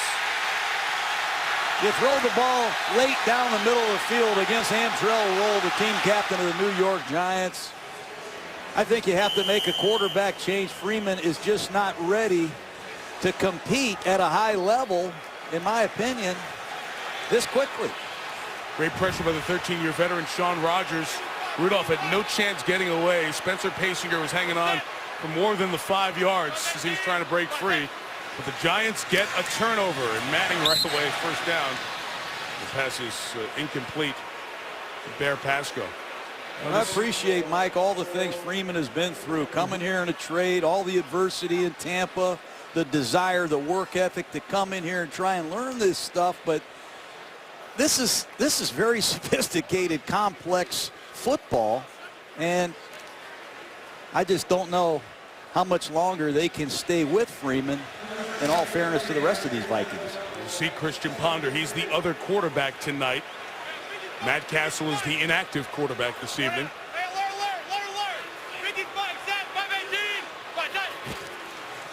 Giants with an extra offensive lineman in there, but it doesn't matter. Jared Allen gets behind the line of scrimmage and a loss of 5 on the run by the rookie Michael Cox. This running game of the Giants, they continue to have negative plays. Almost 20% of every running play is a stuff behind the line of scrimmage. And that time, Jared Allen just goes to work with a patented inside move.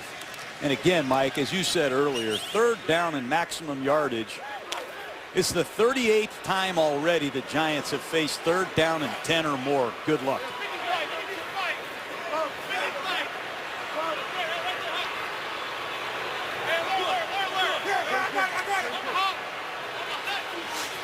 Third and 15, Vikings again back out of the pressure. And the pass is caught by Randall. They only get to the 32. Well short of the first down. The Giants will kick it away as Rhodes and Sherrills combine on the tackle. Defensive struggle. Once again, special teams have kept the Vikings in this game. Sherrills took one back in the first half. You just saw the special teams of the Vikings create a turnover. Let's see what Sherrills can get done here.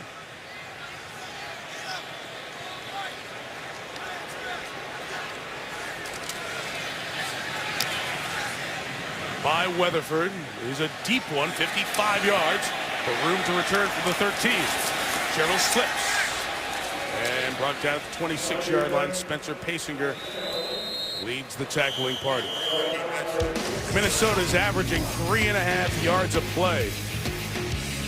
Even with the great Adrian Peterson in the backfield, their offense has not looked good. They're only down 3. At least it's been close. 10-7. 3-point Giants lead. Peterson with a run up the middle, and Adrian will gain about 3 yards. Giants are loading up. Say Freeman's not doing anything to beat us, so we'll continue to see if Peterson can do it. Injuries in the backfield, Matt Asiata, Rhett Ellison for Minnesota. Both really special teams players, but part of Leslie Frazier's blocking backs. Both are out. Asiata for the game with a shoulder, Ellison with an injured ankle.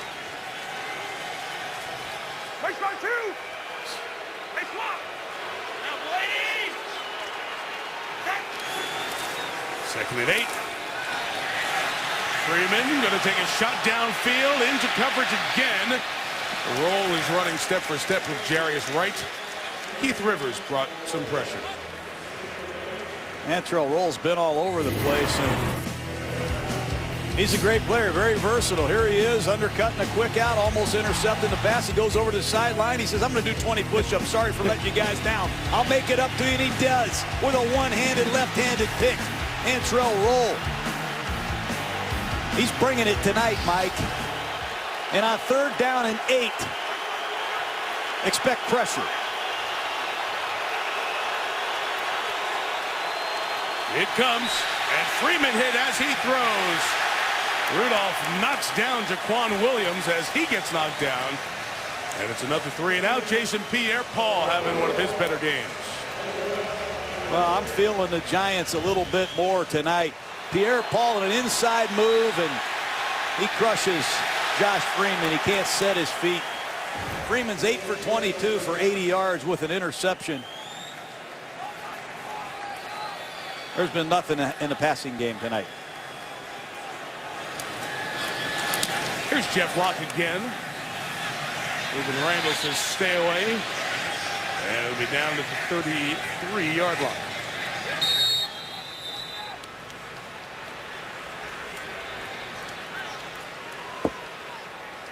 John, it has been very simple, as you would expect when you've only been there 2 weeks, trying to narrow the package of what Freeman can do.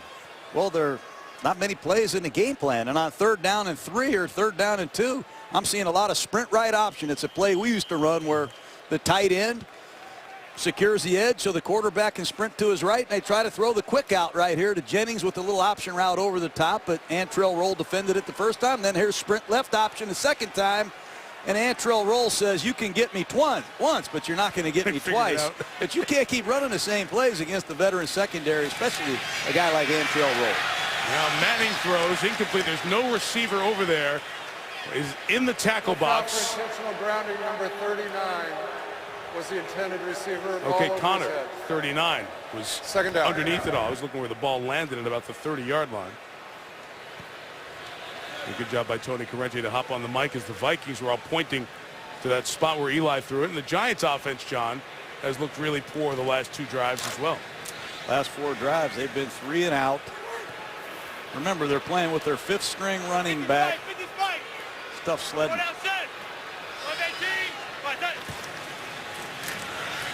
Second down, Manning getting all kinds of pressure. Swings it to Michael Cox. Loss of 2. Monty, the rookie from Penn State, 7th round pick, made the tackle. Oh, it's just good pass rush off the edge, and you see Justin Pugh, the right tackle, the rookie from Syracuse, who's going to struggle. Eli's going to be under duress immediately. He's got to step up, avoid the rush, awkwardly check it down, and here comes the Minnesota Vikings, a very good zone-breaking defense. Once again, 3rd down and 10 or more. It's a common theme here at MetLife Stadium. Credit Mitchell with that last tackle. 3rd and 10 again, as you said.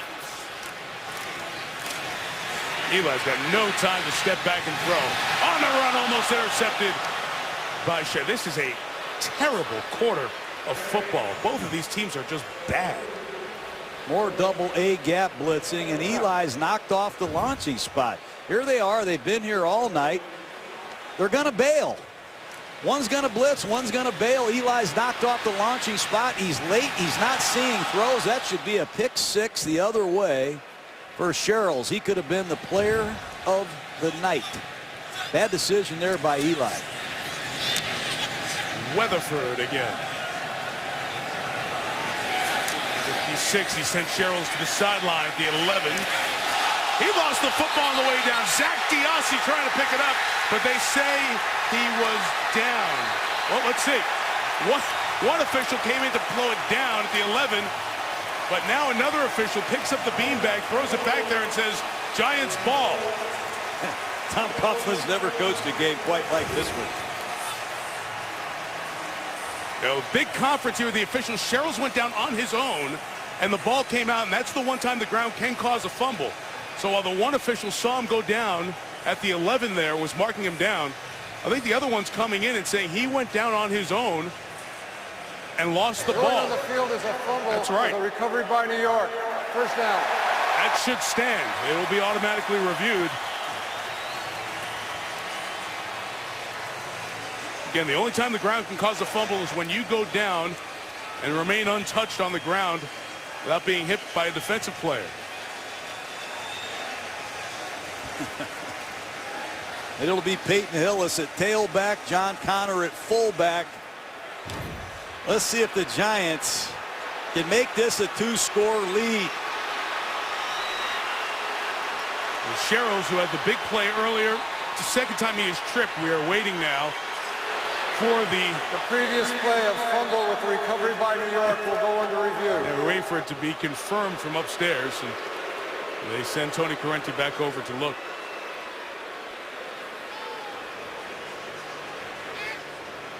The Giants could be on the doorstep of another score if the call on the field stands. I believe the replay booth just wanted to confirm that Zach Diossi, the long snapper, didn't touch Sherrills.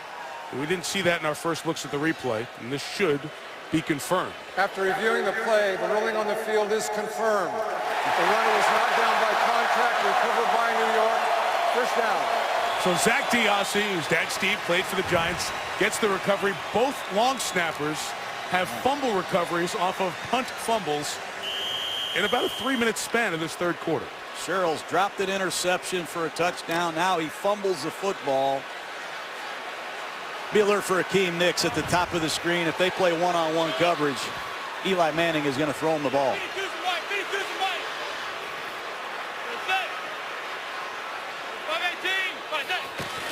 First and goal, Peyton Hillis to the one. Remember, Hillis fumbled earlier. Hasn't been hit really for the last 6 weeks since the end of training camp when he was cut. First time I've seen Peyton and Eli in the same backfield. Right at you on a lead run inside the one, but that about be the only time you'll see that, Mike. You were waiting on that, weren't you? I held that one on yeah, 5 days. James Brewer comes into the Giants go with their jumbo extra lineman. Second and goal. Fullback John Connor leads the way. Hillis to the end zone. Touchdown, Giants. Look at these Giant fans. I mean, 0-6. Full force. They don't care how it looks as long as they can get back in the win column. But back-to-back north-south runs, and young Marcus Sherrills has to be sick. But it's going to be a inside run right off the left side, and John Connor leads Peyton Hillis to daylight. Remember Connor from the Hard Knocks show, John, when he was with the Jets. Was with New York for a couple of years. And ended up coming back to the Jets after being waived by Cincinnati. Made a good block there. Aaron Henderson. Hillis the touchdown, the extra point added by Josh Brown. 10-point lead for the Giants. Signed Wednesday. Scores his first Giant touchdown on Monday. Peyton Hillis. Was that 1,117-yard season in Cleveland with 11 touchdowns. Made Peyton Hillis a very popular player in 2010. His other years in the league, his other 4 years, he only gained 1,293 yards.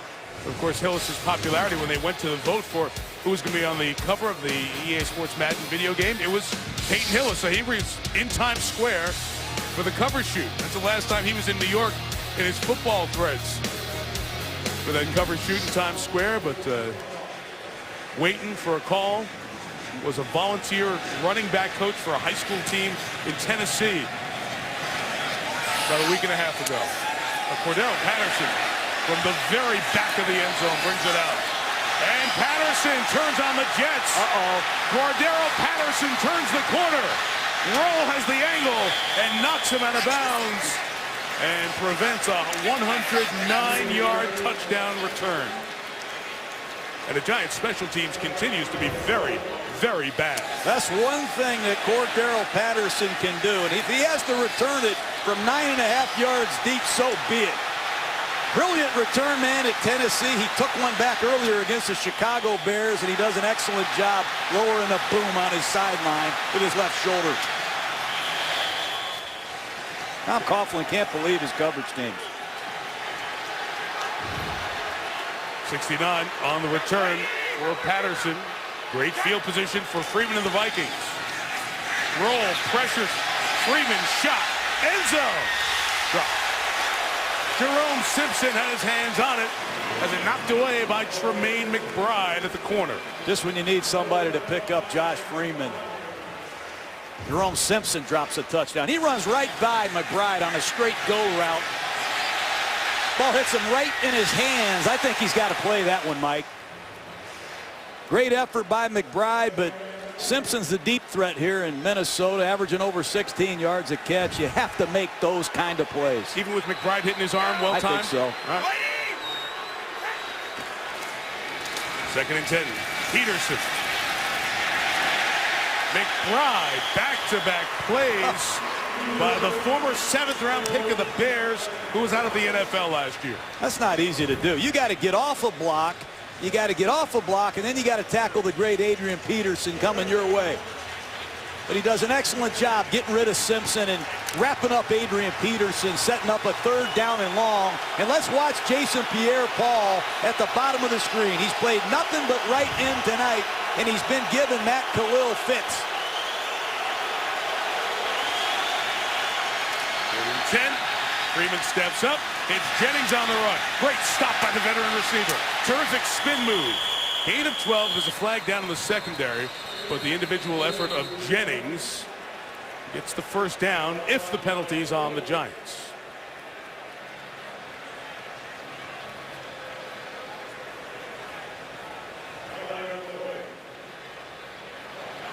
Prior to the pass, holding, defense, number 20. This penalty is declined. The result of the play is a 1st down.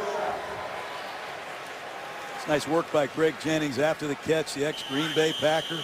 Jennings got to be wondering what's going on, Mike. He had Favre Rodgers. Favre Rodgers for 7 years. He's had 4 quarterbacks or 3 quarterbacks in 6 weeks here. Nice work getting the 1st down.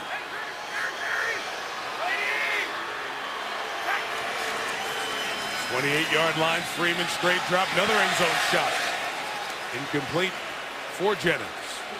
Well, you can see what the Giants are doing. They are telling the world, we are not going to let you hand the ball to Adrian Peterson. It's going to be a loaded box, and we're going to give you your choice of one-on-one coverage. That time, Freeman took a shot with Greg Jennings, 4th row. But the Giants are going to continue to force Josh Freeman to throw the football until he proves he can do it. See Corey Webster's in the game for the Giants. In the corner at the top of the screen. Peterson looking for space, desperate to get away. Spun around by Ryan Mundy. Peterson, that was his 12th carry on the night. He's under 30 yards so far. He's heating up a little bit, though. He loves to run behind this big fullback. Number 42, Felton. Inside zone, cut back running, and Mundy, the leading tackler of the Giants, comes through. That sets up a huge 3rd and 3. Peterson, 12 carries, 26 yards. He's out, and Toby Gerhart is the back on 3rd and 3. Iwanuka flushing, tucks sacking back at the 35, and it forces it to a 53-yard field goal attempt. I missed a long one earlier.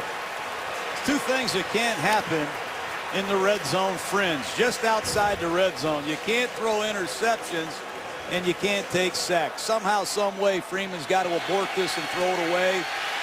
But there's no protection. The line blocking is not very good on that particular play, but Freeman's got to find a way to keep Walsh in field goal position. Well, and John, they're out of field goal range now. Walsh missed a 53-yarder in this direction. Slight wind. He has a slight injury to his non-kicking leg. So they bring in Locke to try to pin the Giants deep. And Sherrills and Locke can't combine to do it. So it's a touchback. So just 15 yards of net on that. 10-point Giant lead. The great news is you have a terrific quarterback, a franchise guy. We've got to pay him. And on the wheel of wealth, John, Eli's one of the 7 quarterbacks with a contract over $100 million. So what does that mean? Show them what they've won, Vanna. Well, you have a 7-year contract, the max contract. $35 million is guaranteed. And this year, the cap hit is nearly $21 million. That's the highest in the NFL. Now, when you win 2 Super Bowls, you earn that. As a franchise, you want to have one of those guys. But that limits teams as to what they can do going forward. Yeah, you can't keep all the other Giants you used to have. You can't keep Osi Umenyiora or Ahmad Bradshaw or Marcellus Bennett. And you got to become a bargain shopper in free agency. And you better hope the 4 or 5 guys that you choose to pay play great and don't get hurt. That has been some of the problem. The highest paid Giants have not played as well this year. 7th-round pick Michael Cox turning the corner. A lot of work for only a couple of yards. So GM Jerry Reese has had to rely on draft picks and other pieces to fill in for injuries. But, John, these are the biggest paid players for the Giants, who are almost 2/5 of their salary cap. That's unbelievable. You still have to pay about 50 other players. And what happens when you have injuries? You saw yesterday when all these key players get hurt. When you lose a player that makes that kind of money, they're irreplaceable. But you are strapped when it comes to the cap when you do business like this with these franchise quarterbacks. But you sure are glad you have one, I'll tell you that. That's the Vikings right now. 22.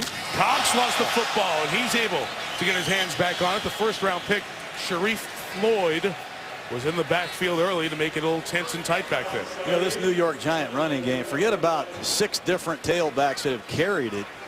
They lose yardage on too many runs. Let's watch this cutback run by Cox, who's really only played 1 year. It's the exchanges. I mean, Tom Coughlin, he's got to be gritting his teeth down there. I don't think the Giants have had a 20-yard run all year with their ground game, and this is a place that historically runs it pretty good. It's correct. They're desperate for balance, but don't have the run game to go with it. So another 3rd and long, and Manning fires complete. Brandon Myers, the 1st down at the 32-yard line. It's a great job by Eli. Backed up. You're going to see a stunt. Watch the defensive lineman of the Minnesota Vikings stunt. Eli slides in the pocket. He keeps vision downfield, and a huge strike by Eli Manning to Brandon Myers for a big 1st down.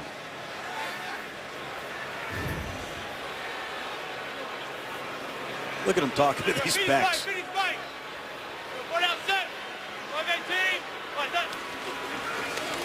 From the 32, Manning caught. Cross midfield, Nix holds on. This time takes it to the 47-yard line.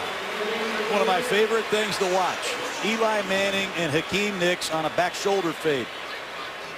They love to go over the top. They want to throw it deep on Robinson. But if Robinson runs over the top, they throw the ball to the back shoulder, and Hakeem Nicks with those gigantic hands can go up and get it. But not many people run the back shoulder fade like Eli Manning and Hakeem Nicks. Vikings sideline was furious. They wanted a flag. 1st catch of the night for Nix. From the 47, here's Hillis. Bouncing to the outside.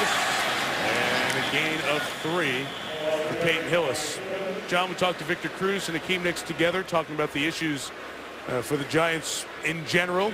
Nick said, hey, the trade rumors that are out there are not bothering me as he ends his contract with Victor Cruz having been taken care of, and all the salary cap issues you just showed us. He said those trade rumors that are out there right now, they're not bothering me. My foot feels as good as it has, which has bothered him. So with Cruz already paid, a lot of people are wondering what's next with Nix. And Akeem Nix so far has struggled tonight, but just had his first grab of the evening. 2nd and 7. Robinson couldn't get the hit on Manning, who throws it complete. Second catch for Nix. Well, Eli took a hard shot there, but able to hang in there and complete it. I don't know how Eli does it. 143 straight starts, play action pass, and nobody blocked Robeson, and Jared Allen plants Eli Manning. But how about the throw? Watch Eli and the hit he takes here, Mike. They've got to protect better than that. Jared Allen's had a big night tonight. It was interesting. The receiver, Nix, who caught it, came back on his own volition trying to get more yards, yet was given the forward progress, and that generous spot gives the Giants a first down inside of a minute and a half here in the 3rd.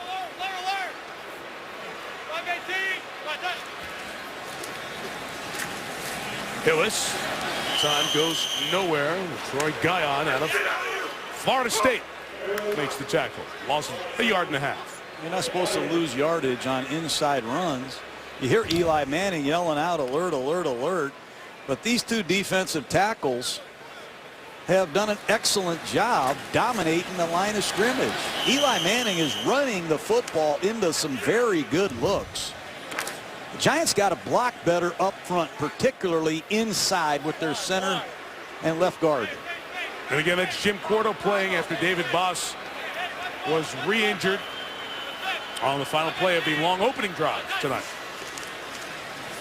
2nd and 12. Manning taking a shot for Nix. Incomplete. Xavier Rhodes, the rookie, step for step with coverage.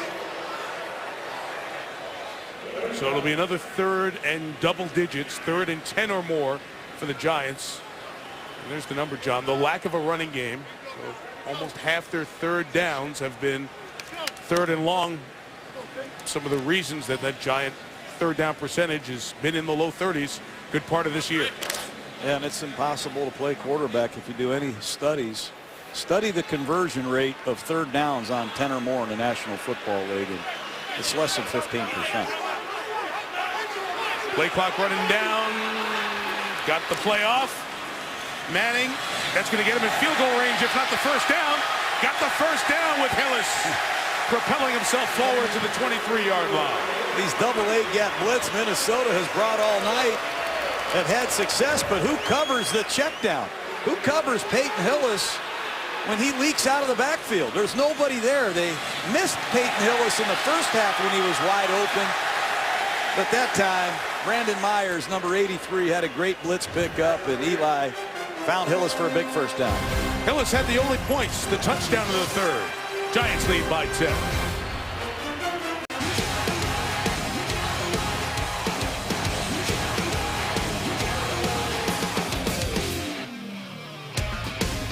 The Giants trying to get their first win of the 2013 season. Up 10 and driving as we begin the 4th quarter. Mike Tirico, John Gruden, Lisa Salters here at MetLife Stadium, East Rutherford, New Jersey. Set to host the Super Bowl 15 weeks from yesterday. Likely without either of these teams.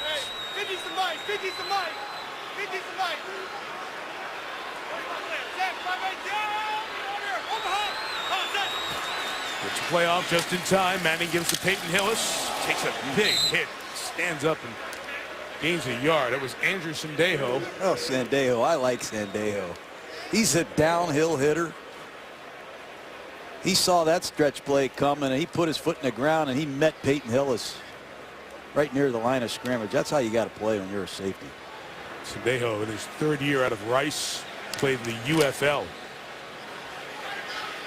Back when that was going over in Sacramento. Giants will empty out the backfield here on 2nd and 9.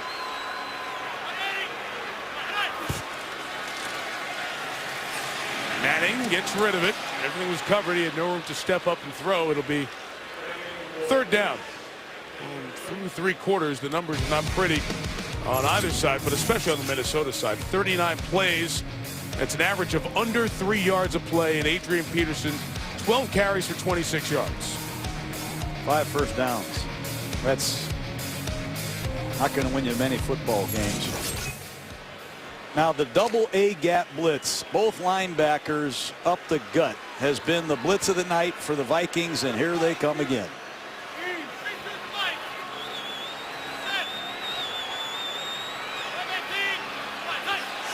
They both bail out to cover on 39.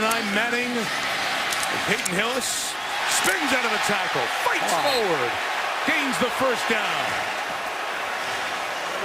You know, John Beeson rejuvenated himself on defense here in New York as a middle backer. Maybe Peyton Hillis is finding his form. Watch him leak out of the backfield, catch this ball, and just run over Minnesota Vikings and fight for a first down. That's an old-fashioned fullback right there. Oh, I love that. Gonna have to come and measure it.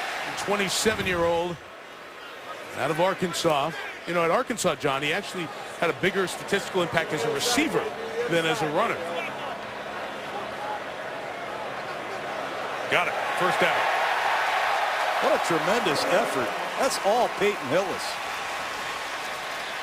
Coming in here off the street, learning the offense, and delivering some critical plays as a runner and receiver. The Giants have been through so many. Ahmad Bradshaw they didn't retain because of his injury concerns with the foot and the neck, and he's out for the rest of the year with the Colts. David Wilson, a neck injury, spinal stenosis, narrowing of the spinal column. Darrell Scott injured his hamstring and was released. Giants hope to get Andre Brown, who fractured his leg in the preseason, back come week 10. Michael Cox, the rookie, is the back. Manning throwing, end zone, Cruz can't hang on. The oft-beaten Josh Robinson there in coverage. I just feel like Cruz, Nix should dominate this kind of coverage. That's the kind of receivers they are. Ball's thrown perfectly. It's right in Cruz's breadbasket. That should be a salsa dance right there. What do you know about salsa dances? I've been taking lessons. No, seriously? Yeah, Fred Astaire Dance School in Tampa. Have you really? Cha-cha, rumba, and salsa. Oh, we need a YouTube feed of that. Hillis up the middle, down to the 7-yard line. We mentioned a moment ago, but 30 days ago, the Buccaneers cut Peyton Hillis. Where are you, and what are you doing in between? Thinking about keeping the dream alive one last time. He was home on his over 1,000-acre soybean farm in Tennessee. Great story in the New York Times this week about where Hillis was and working as a volunteer assistant coach at Adamsville High School in Southwest Tennessee 10 days ago. Now here he is on Monday Night Football, a key part of what the Giants have done on this long drive. Manning over the middle. Cruz going to catch it, and Aaron Henderson makes a really good play to prevent Cruz from any yards after the catch. Giants will go for the 13-point lead with a field goal attempt. Nice play by number 50, left side of your screen. Reading Eli's eyes, and that's a jerk route where the receiver can jerk his body away from coverage. And that's an excellent job by Aaron Henderson. You got to credit the Viking defense tonight, Mike. They've hung in there in spite of an offense that has not done much at all. Brown's field goal attempt gives the Giants a 13-point lead. Made it from 35 before, 23 that time. ESPN's Monday Night Football is brought to you by GMC. Enter the Never Say Never sweepstakes for a chance to win a 2014 GMC vehicle at gmc.com/NFL. Moto X, designed by you, assembled in the USA. And 2014 NFL Pro Bowl balloting. Vote now at NFL.com/Pro Bowl ballot. Well, there's the trip through the city, through the Lincoln Tunnel, and on through New Jersey. Giants trying to keep it away from Cordero Patterson. Kick it short. And it's fielded at the 17-yard line. Fumble the football into the hands of Jaquan Williams. And the Vikings special teams with a big mistake. And the Giants, whose special teams have struggled, get the credit on the pop-up kickoff to cause the issues. Well, Sharif Floyd is a first-round draft choice, the heir apparent to Kevin Williams, but I don't think he's here to return kickoffs. And Sherrills fumbles inside his own 10-yard line on a punt. And now, believe it or not, Sharif Floyd fumbles a kickoff return. Minnesota does not look good at all right now. The third-round pick, DeMonte Moore, got his hands on it. And as mentioned, Jaquan Williams catching it out of the air and returning it for the Giants. And when you have a kick returner do damage to you, try to keep it out of his hands. And oftentimes those pop-up kicks can be effective, and not a tight end or a fullback, but a bigger body there trying to block. And Floyd, not here for ball handling, turns it over. Manning from the 18, back to Hillis. And a tackle inside by Fred Evans for a limited gain. Center Jim Cordell got shaken up there a little bit. Fred Evans got after Cordell on that snap with some penetration. Giants can ill afford to lose another center. Cordell out of Ohio State, got the first 3 starts of his career earlier this year with the injury to Boss, who was re-injured again tonight, as we mentioned before. Any kind of points with how poor the Vikings offense has been, you feel insurmountable.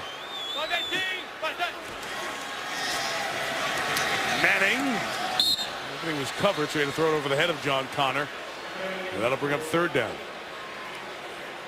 Once again, the Vikings look to be bringing in their nickel defense, and all night tonight it's been the same blitz after the same blitz.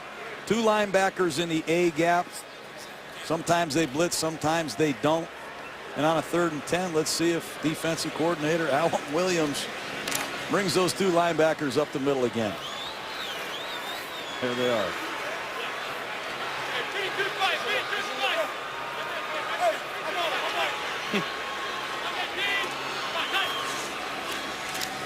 Third down, Manning. Another end zone shot. Nix can't hang on as bodies go tumbling into the sideline. You know, Xavier Rhodes has gotten better. You can see him limping on that ankle. Came in with a sore ankle. But he's done a nice job in this second half against a great receiver. And you see the size and leaping ability and ball skills that Rhodes possesses. But again, it's a 3-and-out for the Viking defense. They have kept this football team alive all night. It would be a still 2-score game if Brown converts from 36. And he does. Quite a scoring drive. 3 plays, no yards. But the Giants take the lead by 16, thanks in part to the special teams forced fumble by DeMonte Moore. Jets won here yesterday. Giants trying to win tonight. And our aerial coverage from MetLife Stadium brought to you by DirecTV. The DeMonte Moore forced fumble on fellow rookie defensive lineman Sharif Floyd leads to another short kick, and this one taken by a tight end much more used to handling the ball, and John Carlson will take it out to the 37-yard line. Well, John's been talking about what the Vikings are doing as Freeman tries to learn the offense. Obviously, limited access to it. Christian Ponder has been in this offense, led the team to a 10-6 record last year. He left the field in 2 of their first 3 starts with wins. And Christian admitted to me before the game, said I could have played better. There was a throw I missed in the Cleveland game, very important. But when you look at the body of work, the Vikings had chances to do things offensively with Ponder. Very good runner. Maybe not the arm strength or size of Freeman, but he's won games in the league. And yet the Vikings choosing to go with Freeman right away. The pass complete to Greg Jennings. I think it's a tenuous situation. You know, Ponder can play in the league. I know he can play someplace, and he knows he can play. But I hope this Freeman works out for the Vikings, because if it doesn't, where is Minnesota going for a quarterback? Freeman, remember, is only under contract this year. After Tampa cut him, he signed a deal for the rest of the year for $2 million. Out of the flat, that's off the hands of Jerome Felton and incomplete. And Leslie Frazier said it was his call. He decided, after talking and doing his due diligence on Freeman, that even though there were some concerns about some of the things he heard, he felt the environment in Minnesota and some of his friends who knew both parties, that the environment here would give Freeman a chance to get his career going in the right direction. But head coach has to answer for the wins and losses, and it's a very difficult situation. Well, it just might get him ready, Mike, but the quarterback needs time in a system to truly showcase his stuff, and this is a long way from being ready to go.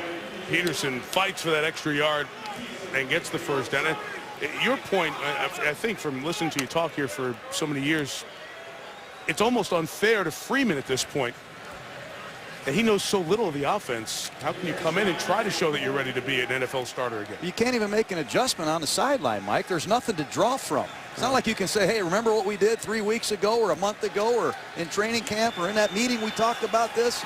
There's nothing to draw from, and receivers are getting hit in the middle of the field, and he's 10 for 27 for 108 yards, and I know he's better than this. But this is a game Minnesota could have won if they were functional at all on offense. And here's Jennings on a looky slant. Should catch the ball, but Will Hill is driving on it. You can see all the passes have been high. As I watched in warm-ups, Viking receivers had a tough time hanging on to the passes from Freeman and getting used to his harder, higher delivery. Now flush. Throws complete to Felton. That's a gain of a yard. Spencer Pasinger across the field to make the tackle. And this offensive line has to block better. I mean, he's under siege. You're going to see instant penetration. Should be holding on the right guard, Fusco, but 3rd down and 9. I expect the Giants to challenge these Viking receivers, and there's some confusion in the Viking huddle right now. Well, there's confusion because the ball's on the wrong hash mark. It should be on the close hash mark to the right because there was a reception and out of bounds, and they put it on the proper spot. Now they should reset the play clock on the Vikings, and they did not. They should have pumped it back up to 25, but they're at the line. 3rd and 9. Time here to check down Carlson. Going to get there. First down for Minnesota with 8:40 to go. Down 16. They'll have to go for 2 if they score a touchdown. And pretty quickly, the Vikings are going to have to get into a hurry-up offense. But it's a nice rally by Carlson for the first down. If you ask the Vikings, so why go to Freeman at all? Why go to Freeman now? Is that he has the ability to make big plays and erase little mistakes. They need one of those here. And Freeman taking a shot downfield, but 5 yards overthrowing Jerome Simpson. This looks like his drops don't coincide with some of the routes. Take a look at Freeman out of the play action pass. He's got good protection here, but the ball just sails on him. Going to need a big play in a passing game to get Minnesota back in this. Let's see if the Vikings can protect.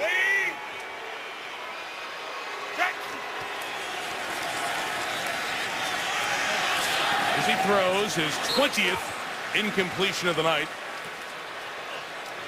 And part of the point here is Bill Musgrave, he's trying to play call. You know, that's a small card to call off of as it is, but he's got a small portion of that card he has access to. Well, I think he's got an open receiver running left to right. These are just inaccurate throws, and Leslie Frazier can't be pleased with what he's seen. I don't know what his expectations were coming in here tonight.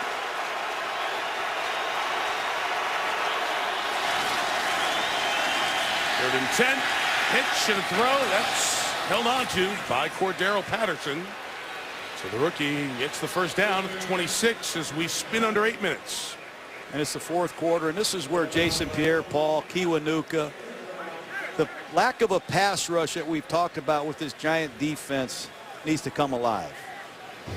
Justin Tuck at left end, Jason Pierre-Paul at right end, and Linval Joseph and Colin Jenkins inside have to deliver a pass rush and close the game out.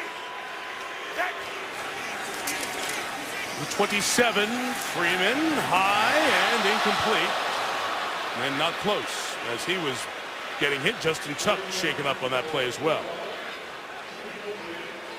Once again, I think Freeman has an open receiver. Let's see what's wrong with Justin Tuck. Looks like he hurt his thumb. So Matthias Kiwanuka comes out to replace him. You mentioned the sacks for the Giants, John. 1 tonight, 6 this year. 6 in 7 games. Caught by Jerome Simpson. 22-yard line with 7:10 to go. And the pass rush, you ask, where is it? They're just not as quick inside. Doesn't appear like they're as fast on the outside either. And they just rush straight down the middle sometimes. They're not on the edge.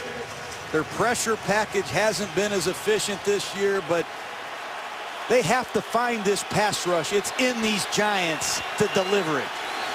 They've converted 3 third downs on this drive. Freeman not even close, and obviously we're in 4-down territory here. So Minnesota will go for it. Down 16 with 6:43 left. Here comes Joe Webb, the ex-quarterback. I saw Joe Webb play quarterback in the playoffs last year for the Vikings. They've got Webb here, they've got Castle here, they've got Ponder here, and now they have Josh Freeman. They have all 4 of the quarterbacks that they've used in their last 7 games. I'm confused. Webb is the one guy in the stadium who started a playoff game at quarterback last year, as he started that wild card loss when Ponder was hurt. And that probably made fans appreciate what Ponder gave them last year. 4th down, and the throw is incomplete, and the Giants will take over on downs. And Colin Jenkins, the ex-Philadelphia Eagle, defensive tackle, pushes the pocket. That's that drive. Yeah, 13 plays and nothing.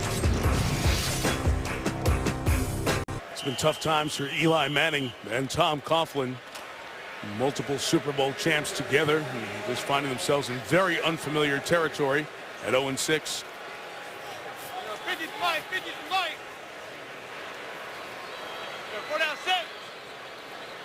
First and 10 for Eli at the 22. And here comes Hillis, trapped behind the line. Aaron Henderson, who we've called multiple times, a loss at 3. Well, John, 1996, Dallas businessman John Spano bought the struggling New York Islanders hockey team, and it all looked like it was going to turn around. It was all one huge, massive lie.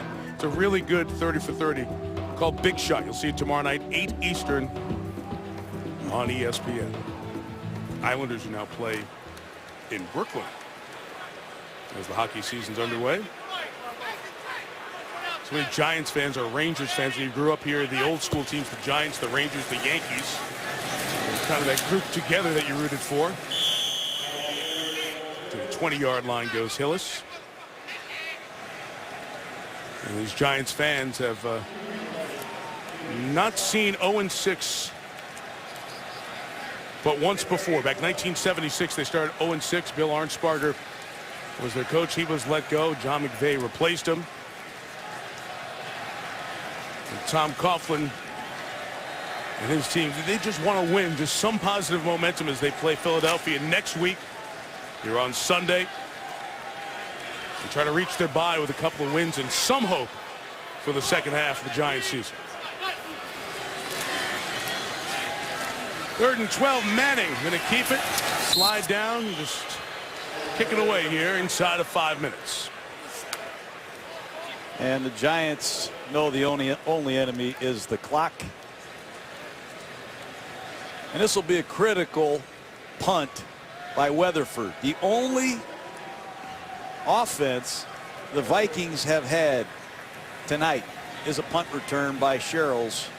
I would expect Weatherford to be very careful with the direction of this kick. 5 punts of 50 or more for Weatherford.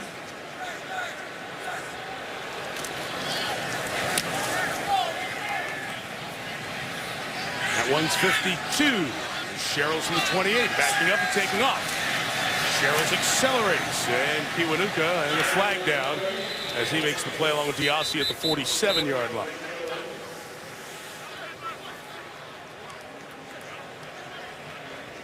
That was a good field position, part of anything that they needed. Let's see what the flag is. During the return of the kick, holding receiving team. Number 36, 10-yard penalty, first down. So Minnesota to take over with 4:20 left here.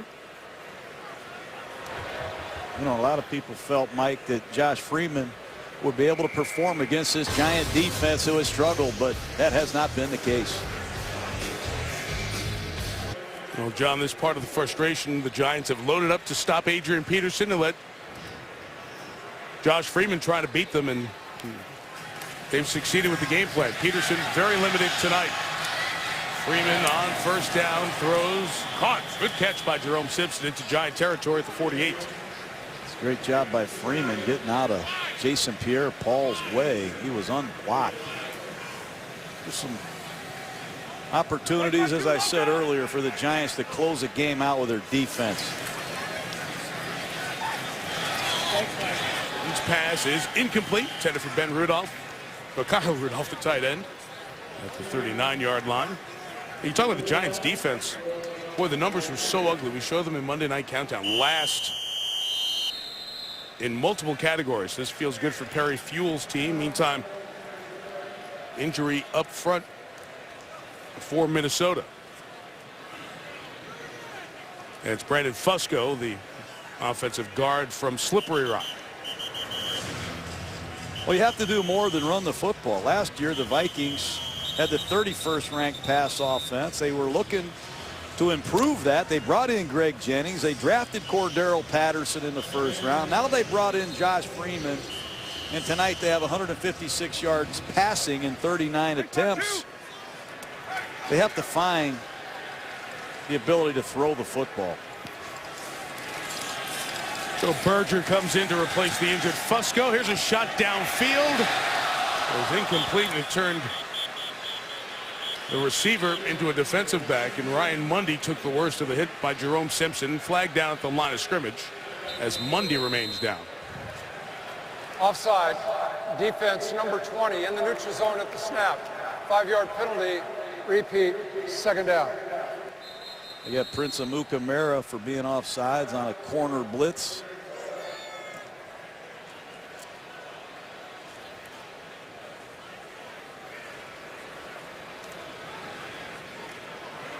Mundy, who has really made a name for filling in for injured players during his past, especially in Pittsburgh when Ryan Clark got hurt and Polamalu was injured. Mundy came in and saw significant time in his first year as a Giant. Stevie Brown is a big loss to this Giant team. Such a good interception season last year.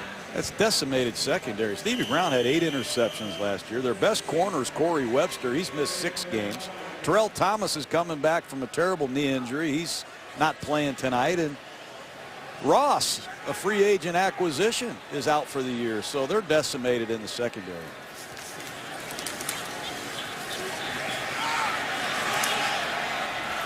Freeman running around, looking for somebody.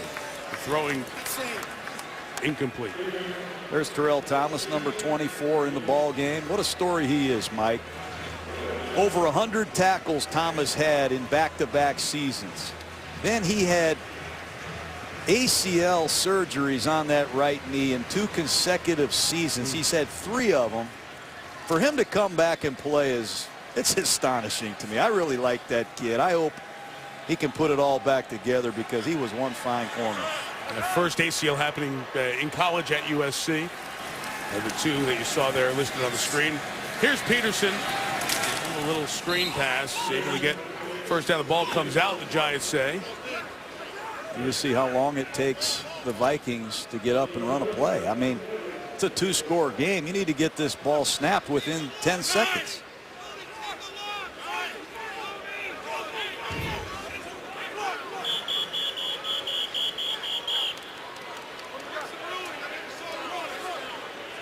Confusion out on the field on first down or not. Now it is called the first down, and they move the chains.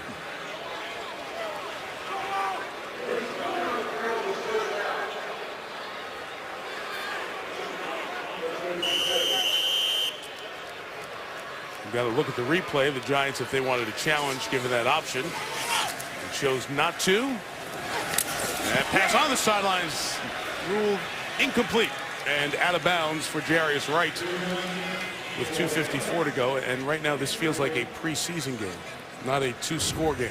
The best throw Freeman's made tonight. The young Jarius Wright. He's got to walk the chalk, get both feet in.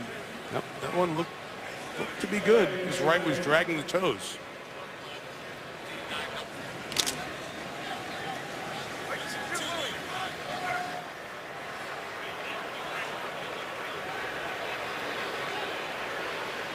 No move to challenge from the Minnesota side. They do have challenges and timeouts available. But Freeman just puts it up. And that's incomplete. 2:48 to go, but a flag. As the coverage by Roll to Mukamara on Patterson. Giants trying to say it's uncatchable. Uncatchable is an understatement. It's a simple go route, two deep zone defense, and I don't see anything there.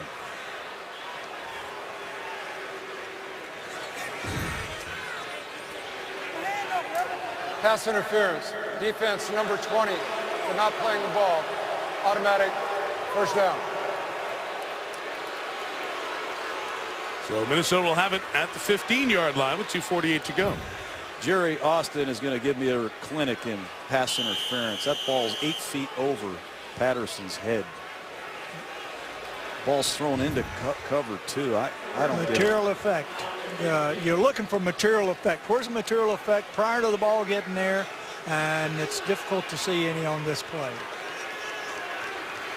But it gets the Vikings in the red zone, still in it with 2:47 to go. Here is Freeman firing incomplete. Simpson couldn't hang on. They are just having a tough time getting used to the pace of the passes, the high ball with the 6'6" Freeman is throwing, and they don't have a lot of accuracy along with it. You know, when I was coaching, Mike, I used to have defensive linemen jumping over water coolers to get in the game and rush the passer in these predictable passing situations. This is when you get the double-digit sacks. This is the opportunity that these Giants have been waiting for, to rush the passer in an obvious passing situation. Pressure, hit, and incomplete. You know, the head scratcher of it all here tonight, as we've said, Freeman is just trying to figure out enough offense to exist.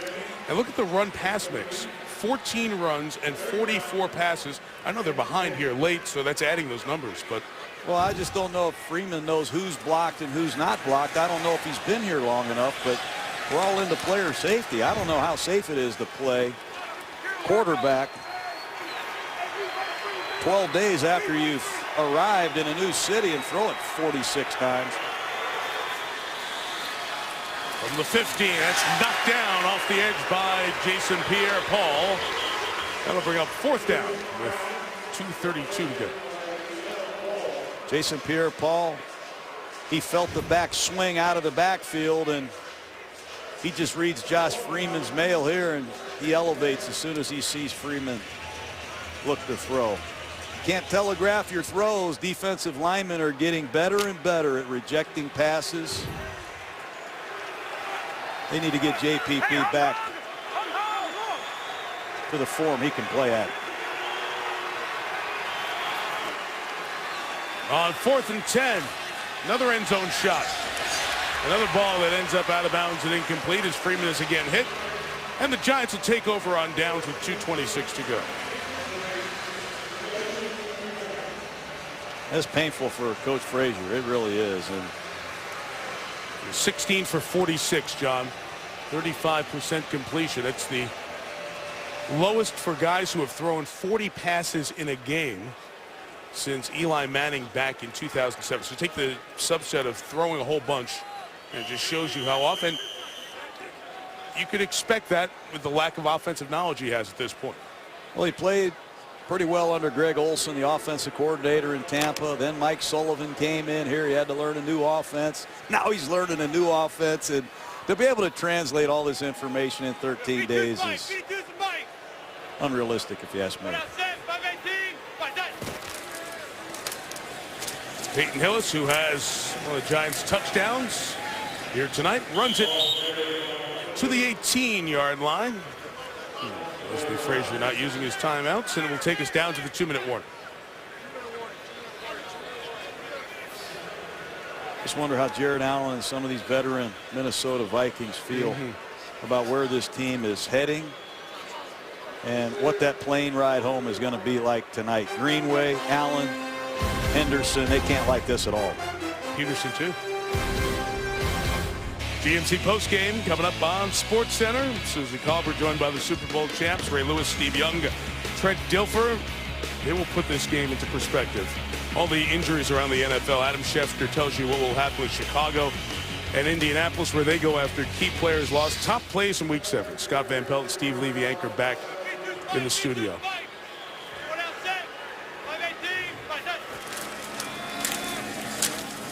It was tackled by Fred Evans. I got to do one piece of self-cleanup here. I put the Islanders already in the Barclays Center. They just played a preseason game. They'll move to the Barclays Center next year. I know you look forward as a big hockey fan to that. Yes, I am. I didn't want you to go to the Barclays Center next week looking for the Islanders. No, I'm going to watch that show, though, on 30/30. It is really good. They got completely frauded almost an entire franchise. 1:54 to go. John, and you would usually see joy and euphoria from a team that finally gets a win after 6 losses. I mean, people, Super Bowl champs, playoff experience, but it's not like the Giants walk out of here feeling like they played great. Can this be the momentum starter for this team as they play Philadelphia on Sunday? I think so. If they can get guys like Corey Webster back, if they can get Terrell Thomas back, some of these injured Giants, they got to make some plays. Victor Cruz dropped the touchdown pass. They had Knicks wide open on the opening possession. They're capable of winning at Philadelphia next week and crawling right back in this crazy NFC East. Especially with the unsettled quarterback situation. Nick Foles hurt yesterday. Hillis carries to the 24. I'm sure the Giants hope as Minnesota takes a timeout. Giants hope they can get Brandon Jacobs back from his hamstring injury. Remember, Jacobs had 106 yards against Chicago. And they get the bye week and the Raiders. And you look at the rest. And who knows? You know, the injuries that have been suffered in this league already, not even at the midway point, are going to really impact teams, Mike. But it's a crazy league. Did you have the Kansas City Chiefs as 7-0 after a 2-14 season? I don't think you did. So anything can happen. But you got to tip your hat to Peyton Hillis and his New York Giant teammates for finding a way to get their first win. It felt a lot better than it's going to look in the box, where 18 carries for 36 yards. A lot of negative runs. They have to clean that up. Way too many negative runs. Key number for Hill is the 5 grabs. He had 5 receptions for 45 yards. As Weatherford kicks it out of bounds with 100 seconds left.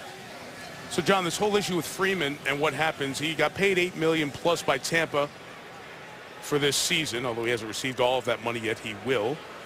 And then he gets separate $2 million from the Vikings for these last 10 games. But he's a free agent next year. Their only contract quarterback, under contract quarterback for next year, is Christian Ponder. They can get out of the Matt Castle second year of his deal. So in this division where you know 2 folks are locked and stocked at quarterback in Green Bay and Detroit, Chicago has a question with Jay Cutler's free agency and his injury, and Minnesota trying to figure it out as well.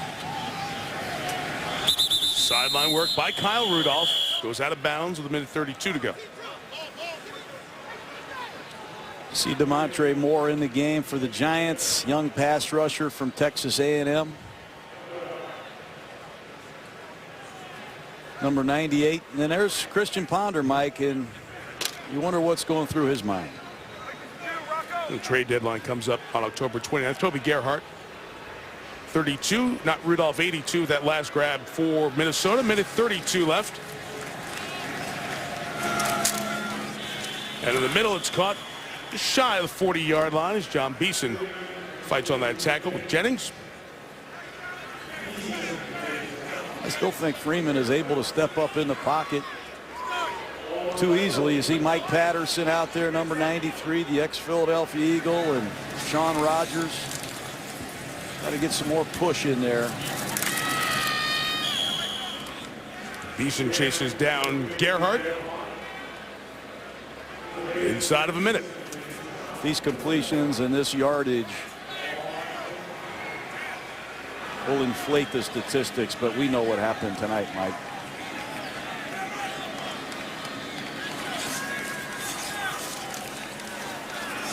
Freeman getting twisted as he went down. The Giants all around him, and the pass is incomplete. And Minnesota made the assessment that after 2 weeks they were ready to turn it over to Freeman, that he had been staying, trying to learn as much of the offense. Everybody put the effort in. It was the reality of what you could do without the timing and the knowledge at real speed. And for the moment, that decision does not work. Question is, will it get any better on a short week? Well, you have a quarterback that's lost 9 out of his last 10 starts. He's 19 out of 50 in his debut. And you have a short week against the Green Bay Packers. Vikings host the Packers on Sunday evening. This is Kyle Rudolph. Out of bounds with 28 seconds left.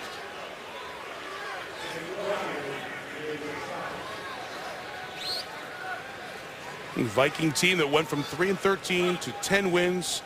And the wild card as the 6th seed last year. Remember, they beat Green Bay in that great last game of the regular season.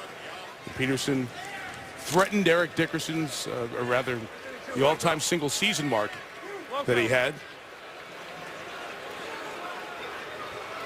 Peterson had 10 carries last week and 13 this week. He's not going to break any records. He's coming within 8 yards of the Dickerson mark for that final carry. Ended up setting up the field goal that Walsh kicked to get them to the playoffs. And as mentioned, Green Bay on Sunday night, followed by the Cowboys, Redskins, the tough trip to Seattle and up to Lambeau, and division battle with the Bears. That's a brutal schedule. If I'm Christian Ponder, I'm just going to keep working, and I know the kind of kid that he is. He's been supportive during this ordeal, but it just looks like they're going to need him quickly while Freeman learns this offense. Incomplete, intended for Joe Webb. And the Giants will get a win.